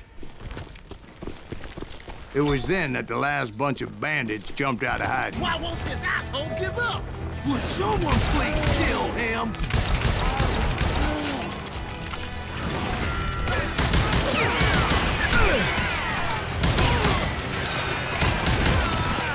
Kill him already!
eventually, it was just me and Reed.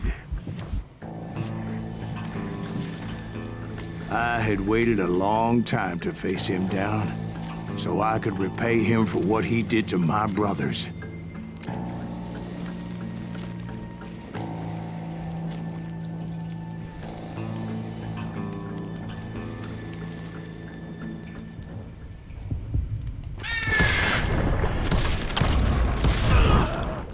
And repay him I did.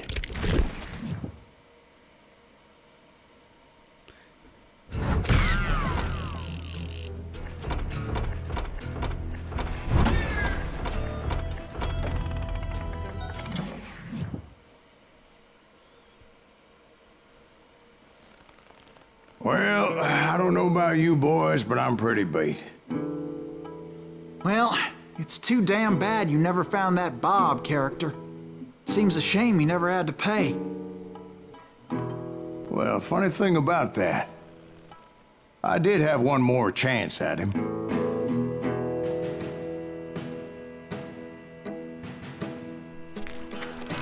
Six months ago, I heard that Butch and Sundance were back in the States and had gathered up some of their old gang. I tracked them down, hoping that Roscoe Bob Bryant had returned with them. So you're saying they didn't die down in Bolivia? That's what I'm saying.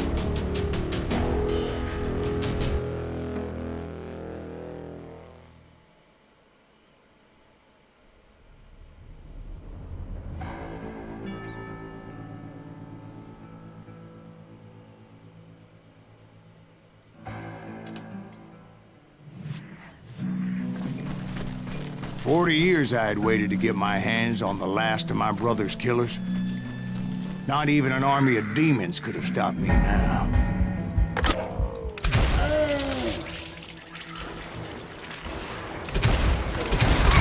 Both Johnny Ringo and Jim Reed fell fairly quickly, but the last one...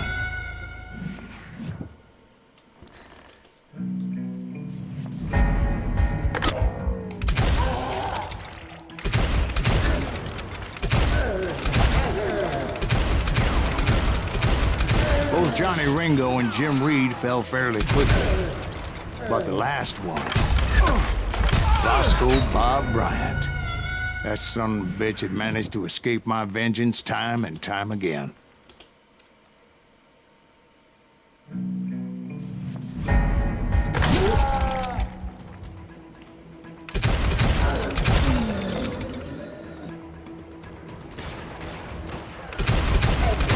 Johnny Ringo and Jim Reed fell fairly quickly, but the last one, Roscoe Bob Bryant, that son of a bitch had managed to escape my vengeance time and time again. I couldn't even be certain I'd recognize him after all those years. By now, he had to be close to 70. For all you know, he could have been dead. That thought had indeed crossed my mind, as did others.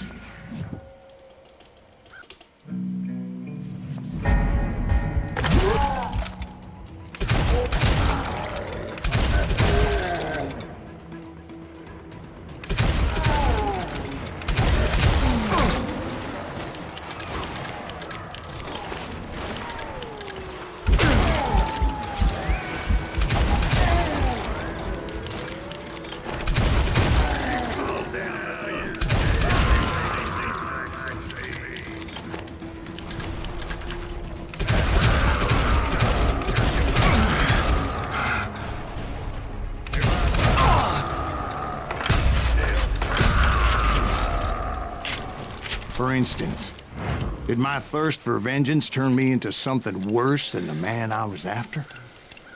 By this point in my storied career, I had killed more men than Bob Bryant ever had. I was furious as hell at that bastard for making me who I am. A man with no family, no friends.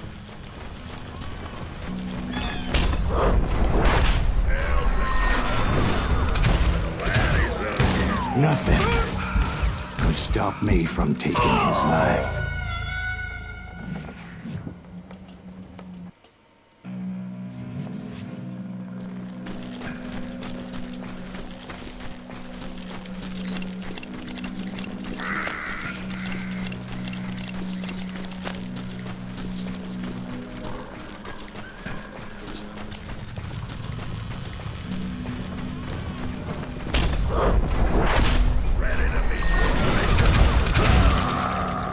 Nothing could stop me from taking his life.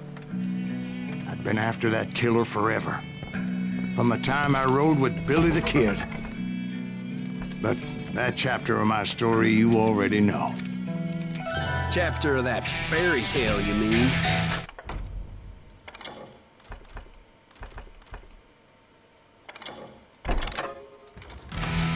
Suddenly, it was 1910. There I was, an old man roaming a ghost town dead almost 2 decades. The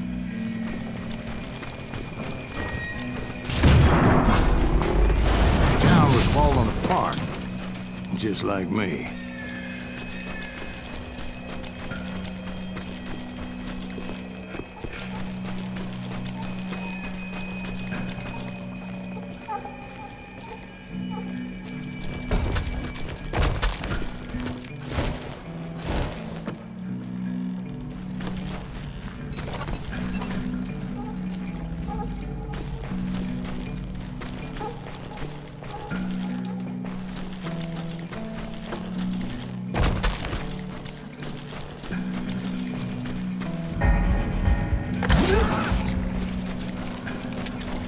But I wasn't about to call it quits.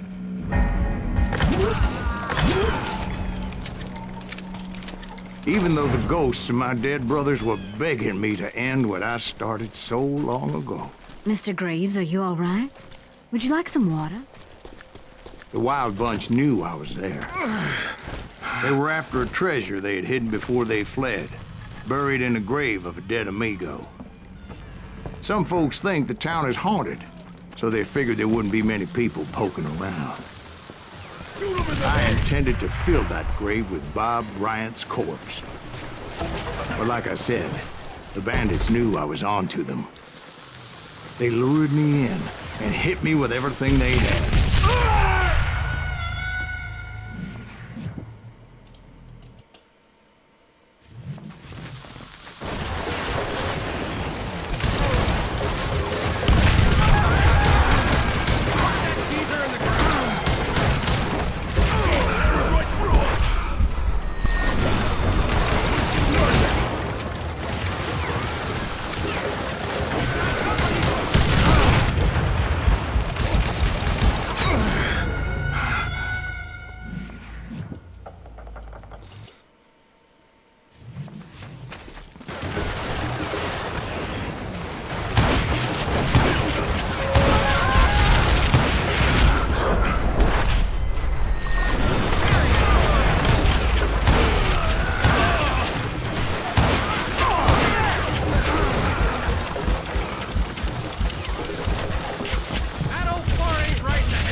you obviously prevailed since you're sitting here telling us the tale. Actually, in that moment, I did not prevail. So I suppose we're talking to a ghost. Funny you should put it like that, Jack.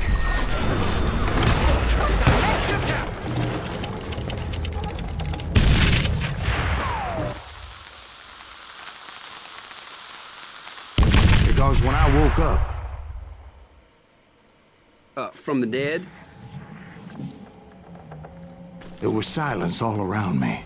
I could swear to God I saw Billy then. Billy who? Billy, the kid. William Bonney. He was shooting at me from a rooftop.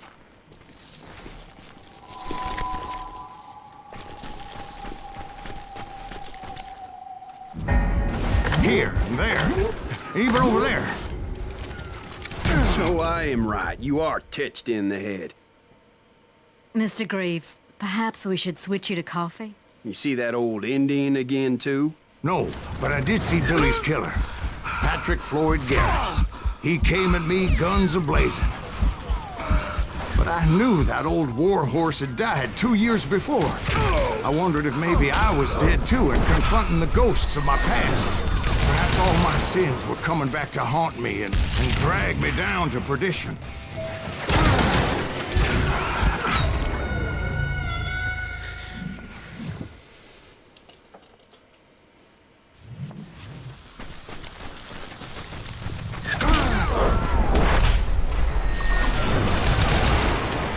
In the gates of the cemetery, I saw John Wesley Hardin, just like I remembered him.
Robert Ollinger appeared with his terrible double-barrel shotgun.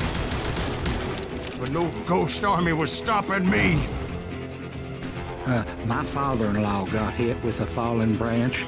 He spent the rest of his life talking to dogs.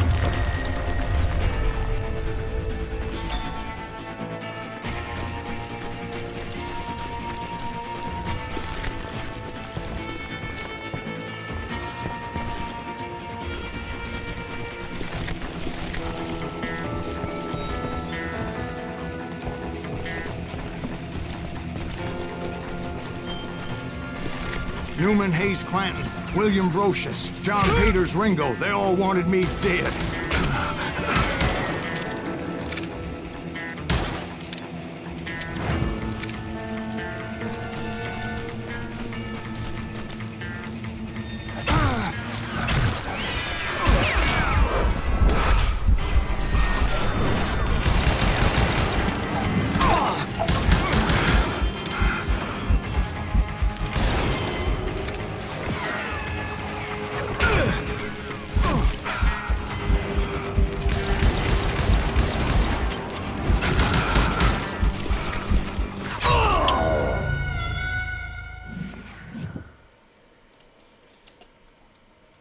Newman Hayes Clanton, William Brocious, John Peters Ringo, they all wanted me dead.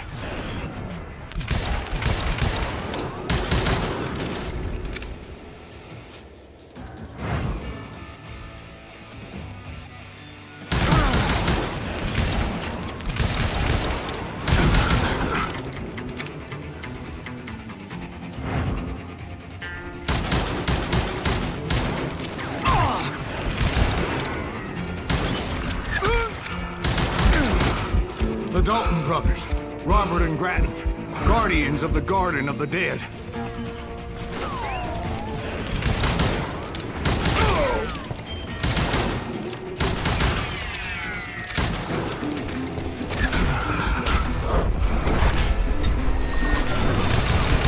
George Curry and Harvey Logan, alias Kid Curry, both thirsty for vengeance from the great beyond.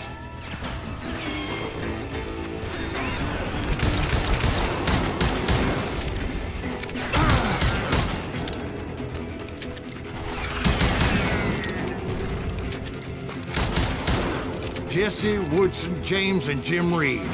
Each one deader than the next. I thought I would go crazy. Thought?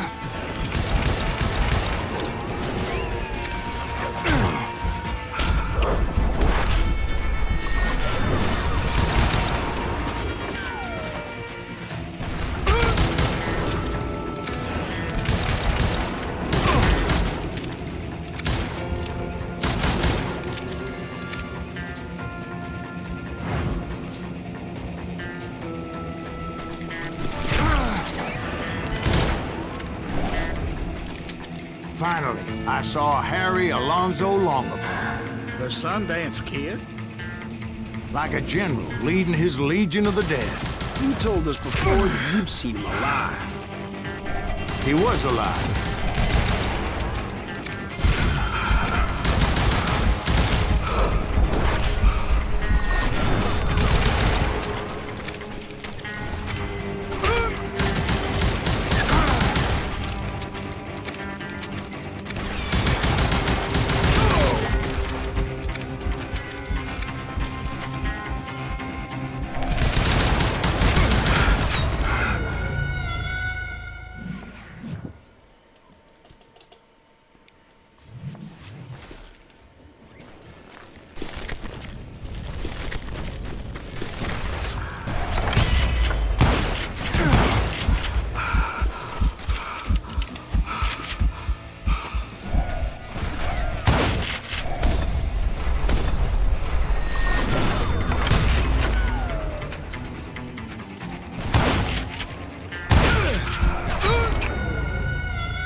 Then I heard a voice call to me from afar. It was Robert Leroy Parker, a.k.a. Butch Cassidy, coming at me from out of the fog. Thanks for taking care of that bastard.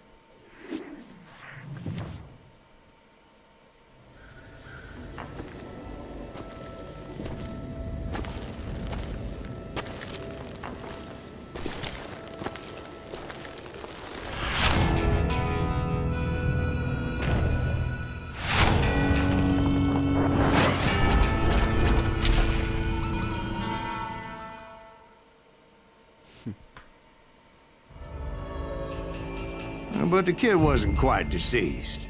Not yet. Takes more than one little bullet to kill the likes of me, partner. Those two looked like they hadn't seen each other for quite a while. Clearly, they were no longer amigos. Shit. I was hoping I wouldn't have to kill you. You won't have to, Butch. I'm killing you first. I asked him about Bob Bryant. but they were too busy with their own heated conversation.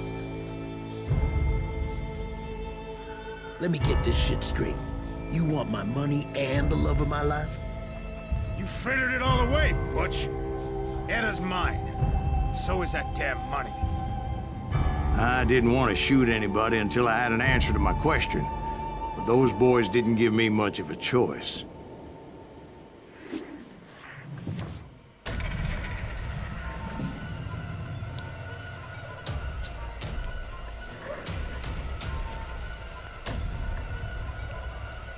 Хуя.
Да, блядь!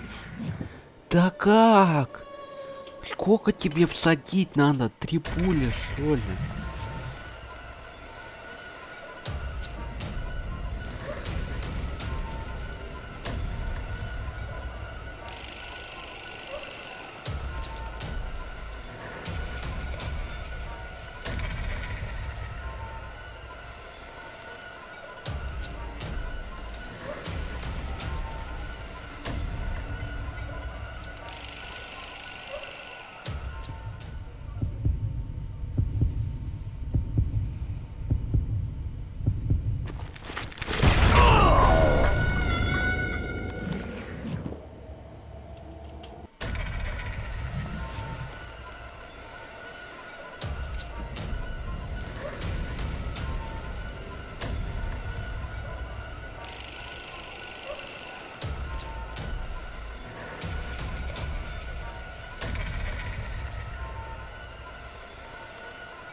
Блядь.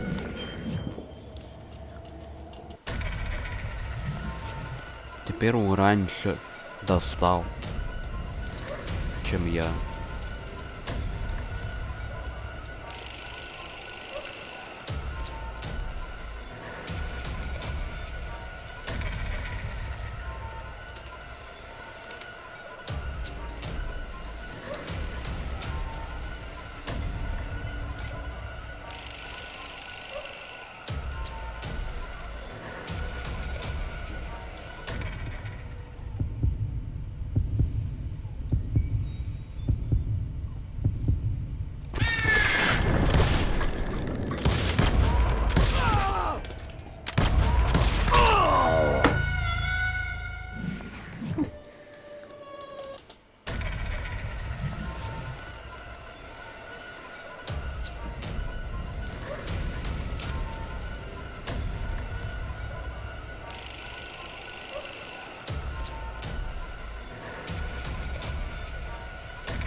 Butch Cassidy and the Sundance Kid died there in that cemetery not 6 months ago.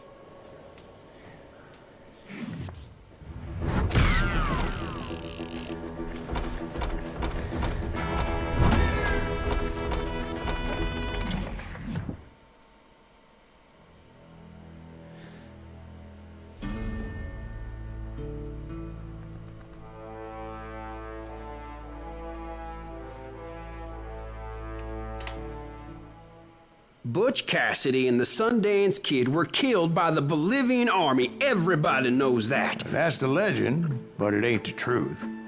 So, you never found Bob? There is no Bob. This old sumbitch ain't even Silas Greaves. Sir, is that true? Have you been pulling our legs this whole time? Well, not the whole time. Oh, man, I think you've worn out your welcome here. Maybe you're right, Jack. Maybe it's time to pay. You see, Ben, or should I say Bob, your past always catches up with you. I was a different man back then, crazy. Drinking, I've changed my ways, I swear to you. If I could turn back the clock, But you can't, Bob. Выберите свою судьбу. Месть, прощание. Давай мстить.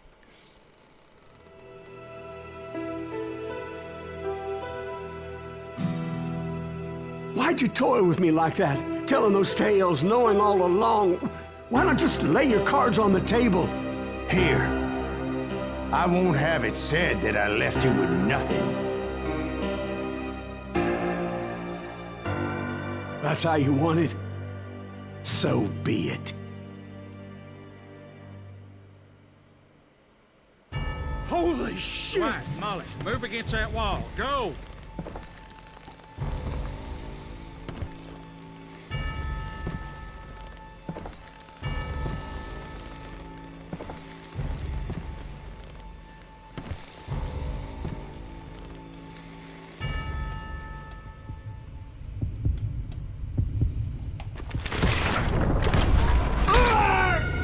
Damn lying drifter!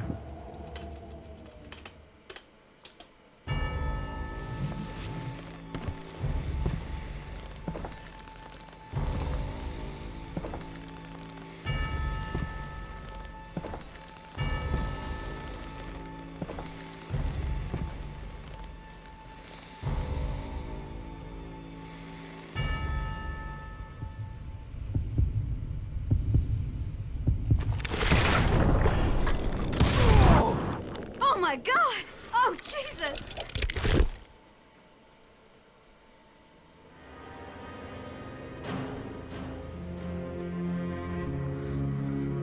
Did you know it was him all along? Cassidy told me Bob was in Abilene before he died. But I wasn't sure Ben was my man until he revealed how much he knew about Ringo and Reed. The coin, of course. Well, that was the last nail in that particular coffin. I better go get the sheriff. You okay, boy? You're looking mighty shook up. Dwight, maybe you best go home. Young Eisenhower here is leaving for West Point tomorrow. He shouldn't get caught up in something like this. I think I might head out myself at this juncture. Unless you want to stop me, Jack. No, sir, Mr. Greaves. So where are you going now? Now that you had your revenge? Doesn't really matter, does it? As I've sold my soul for it, and will never again walk with those I have lost.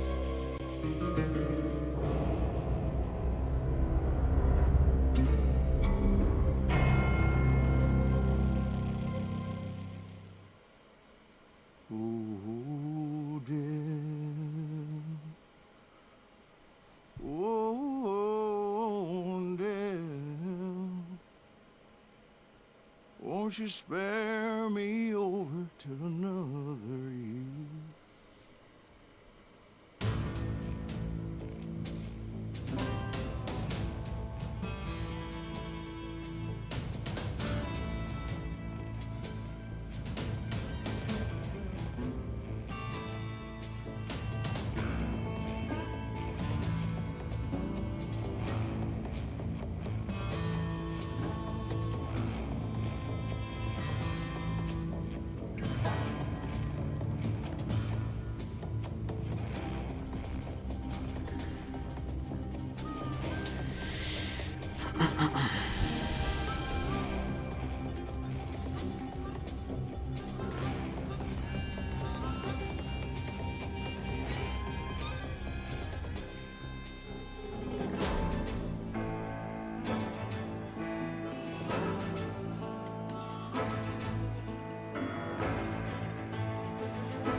There are men who fear legends, but a man legends fear.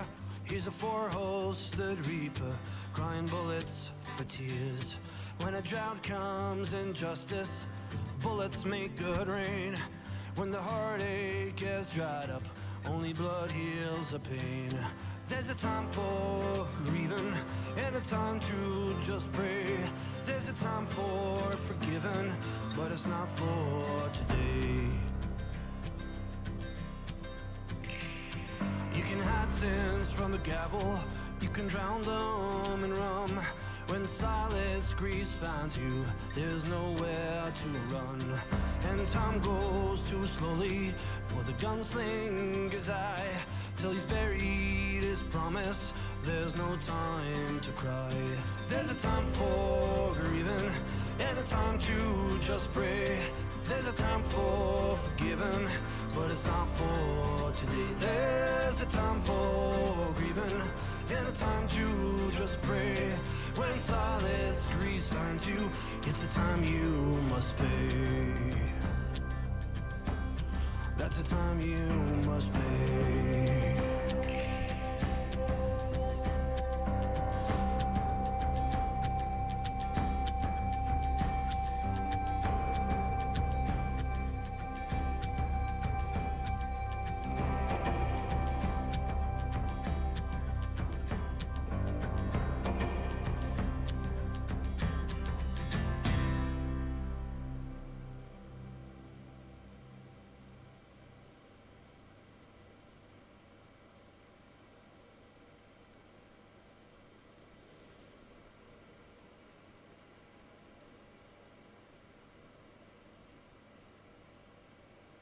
Oh, dear. Oh, dear. Won't you spare me over till another year?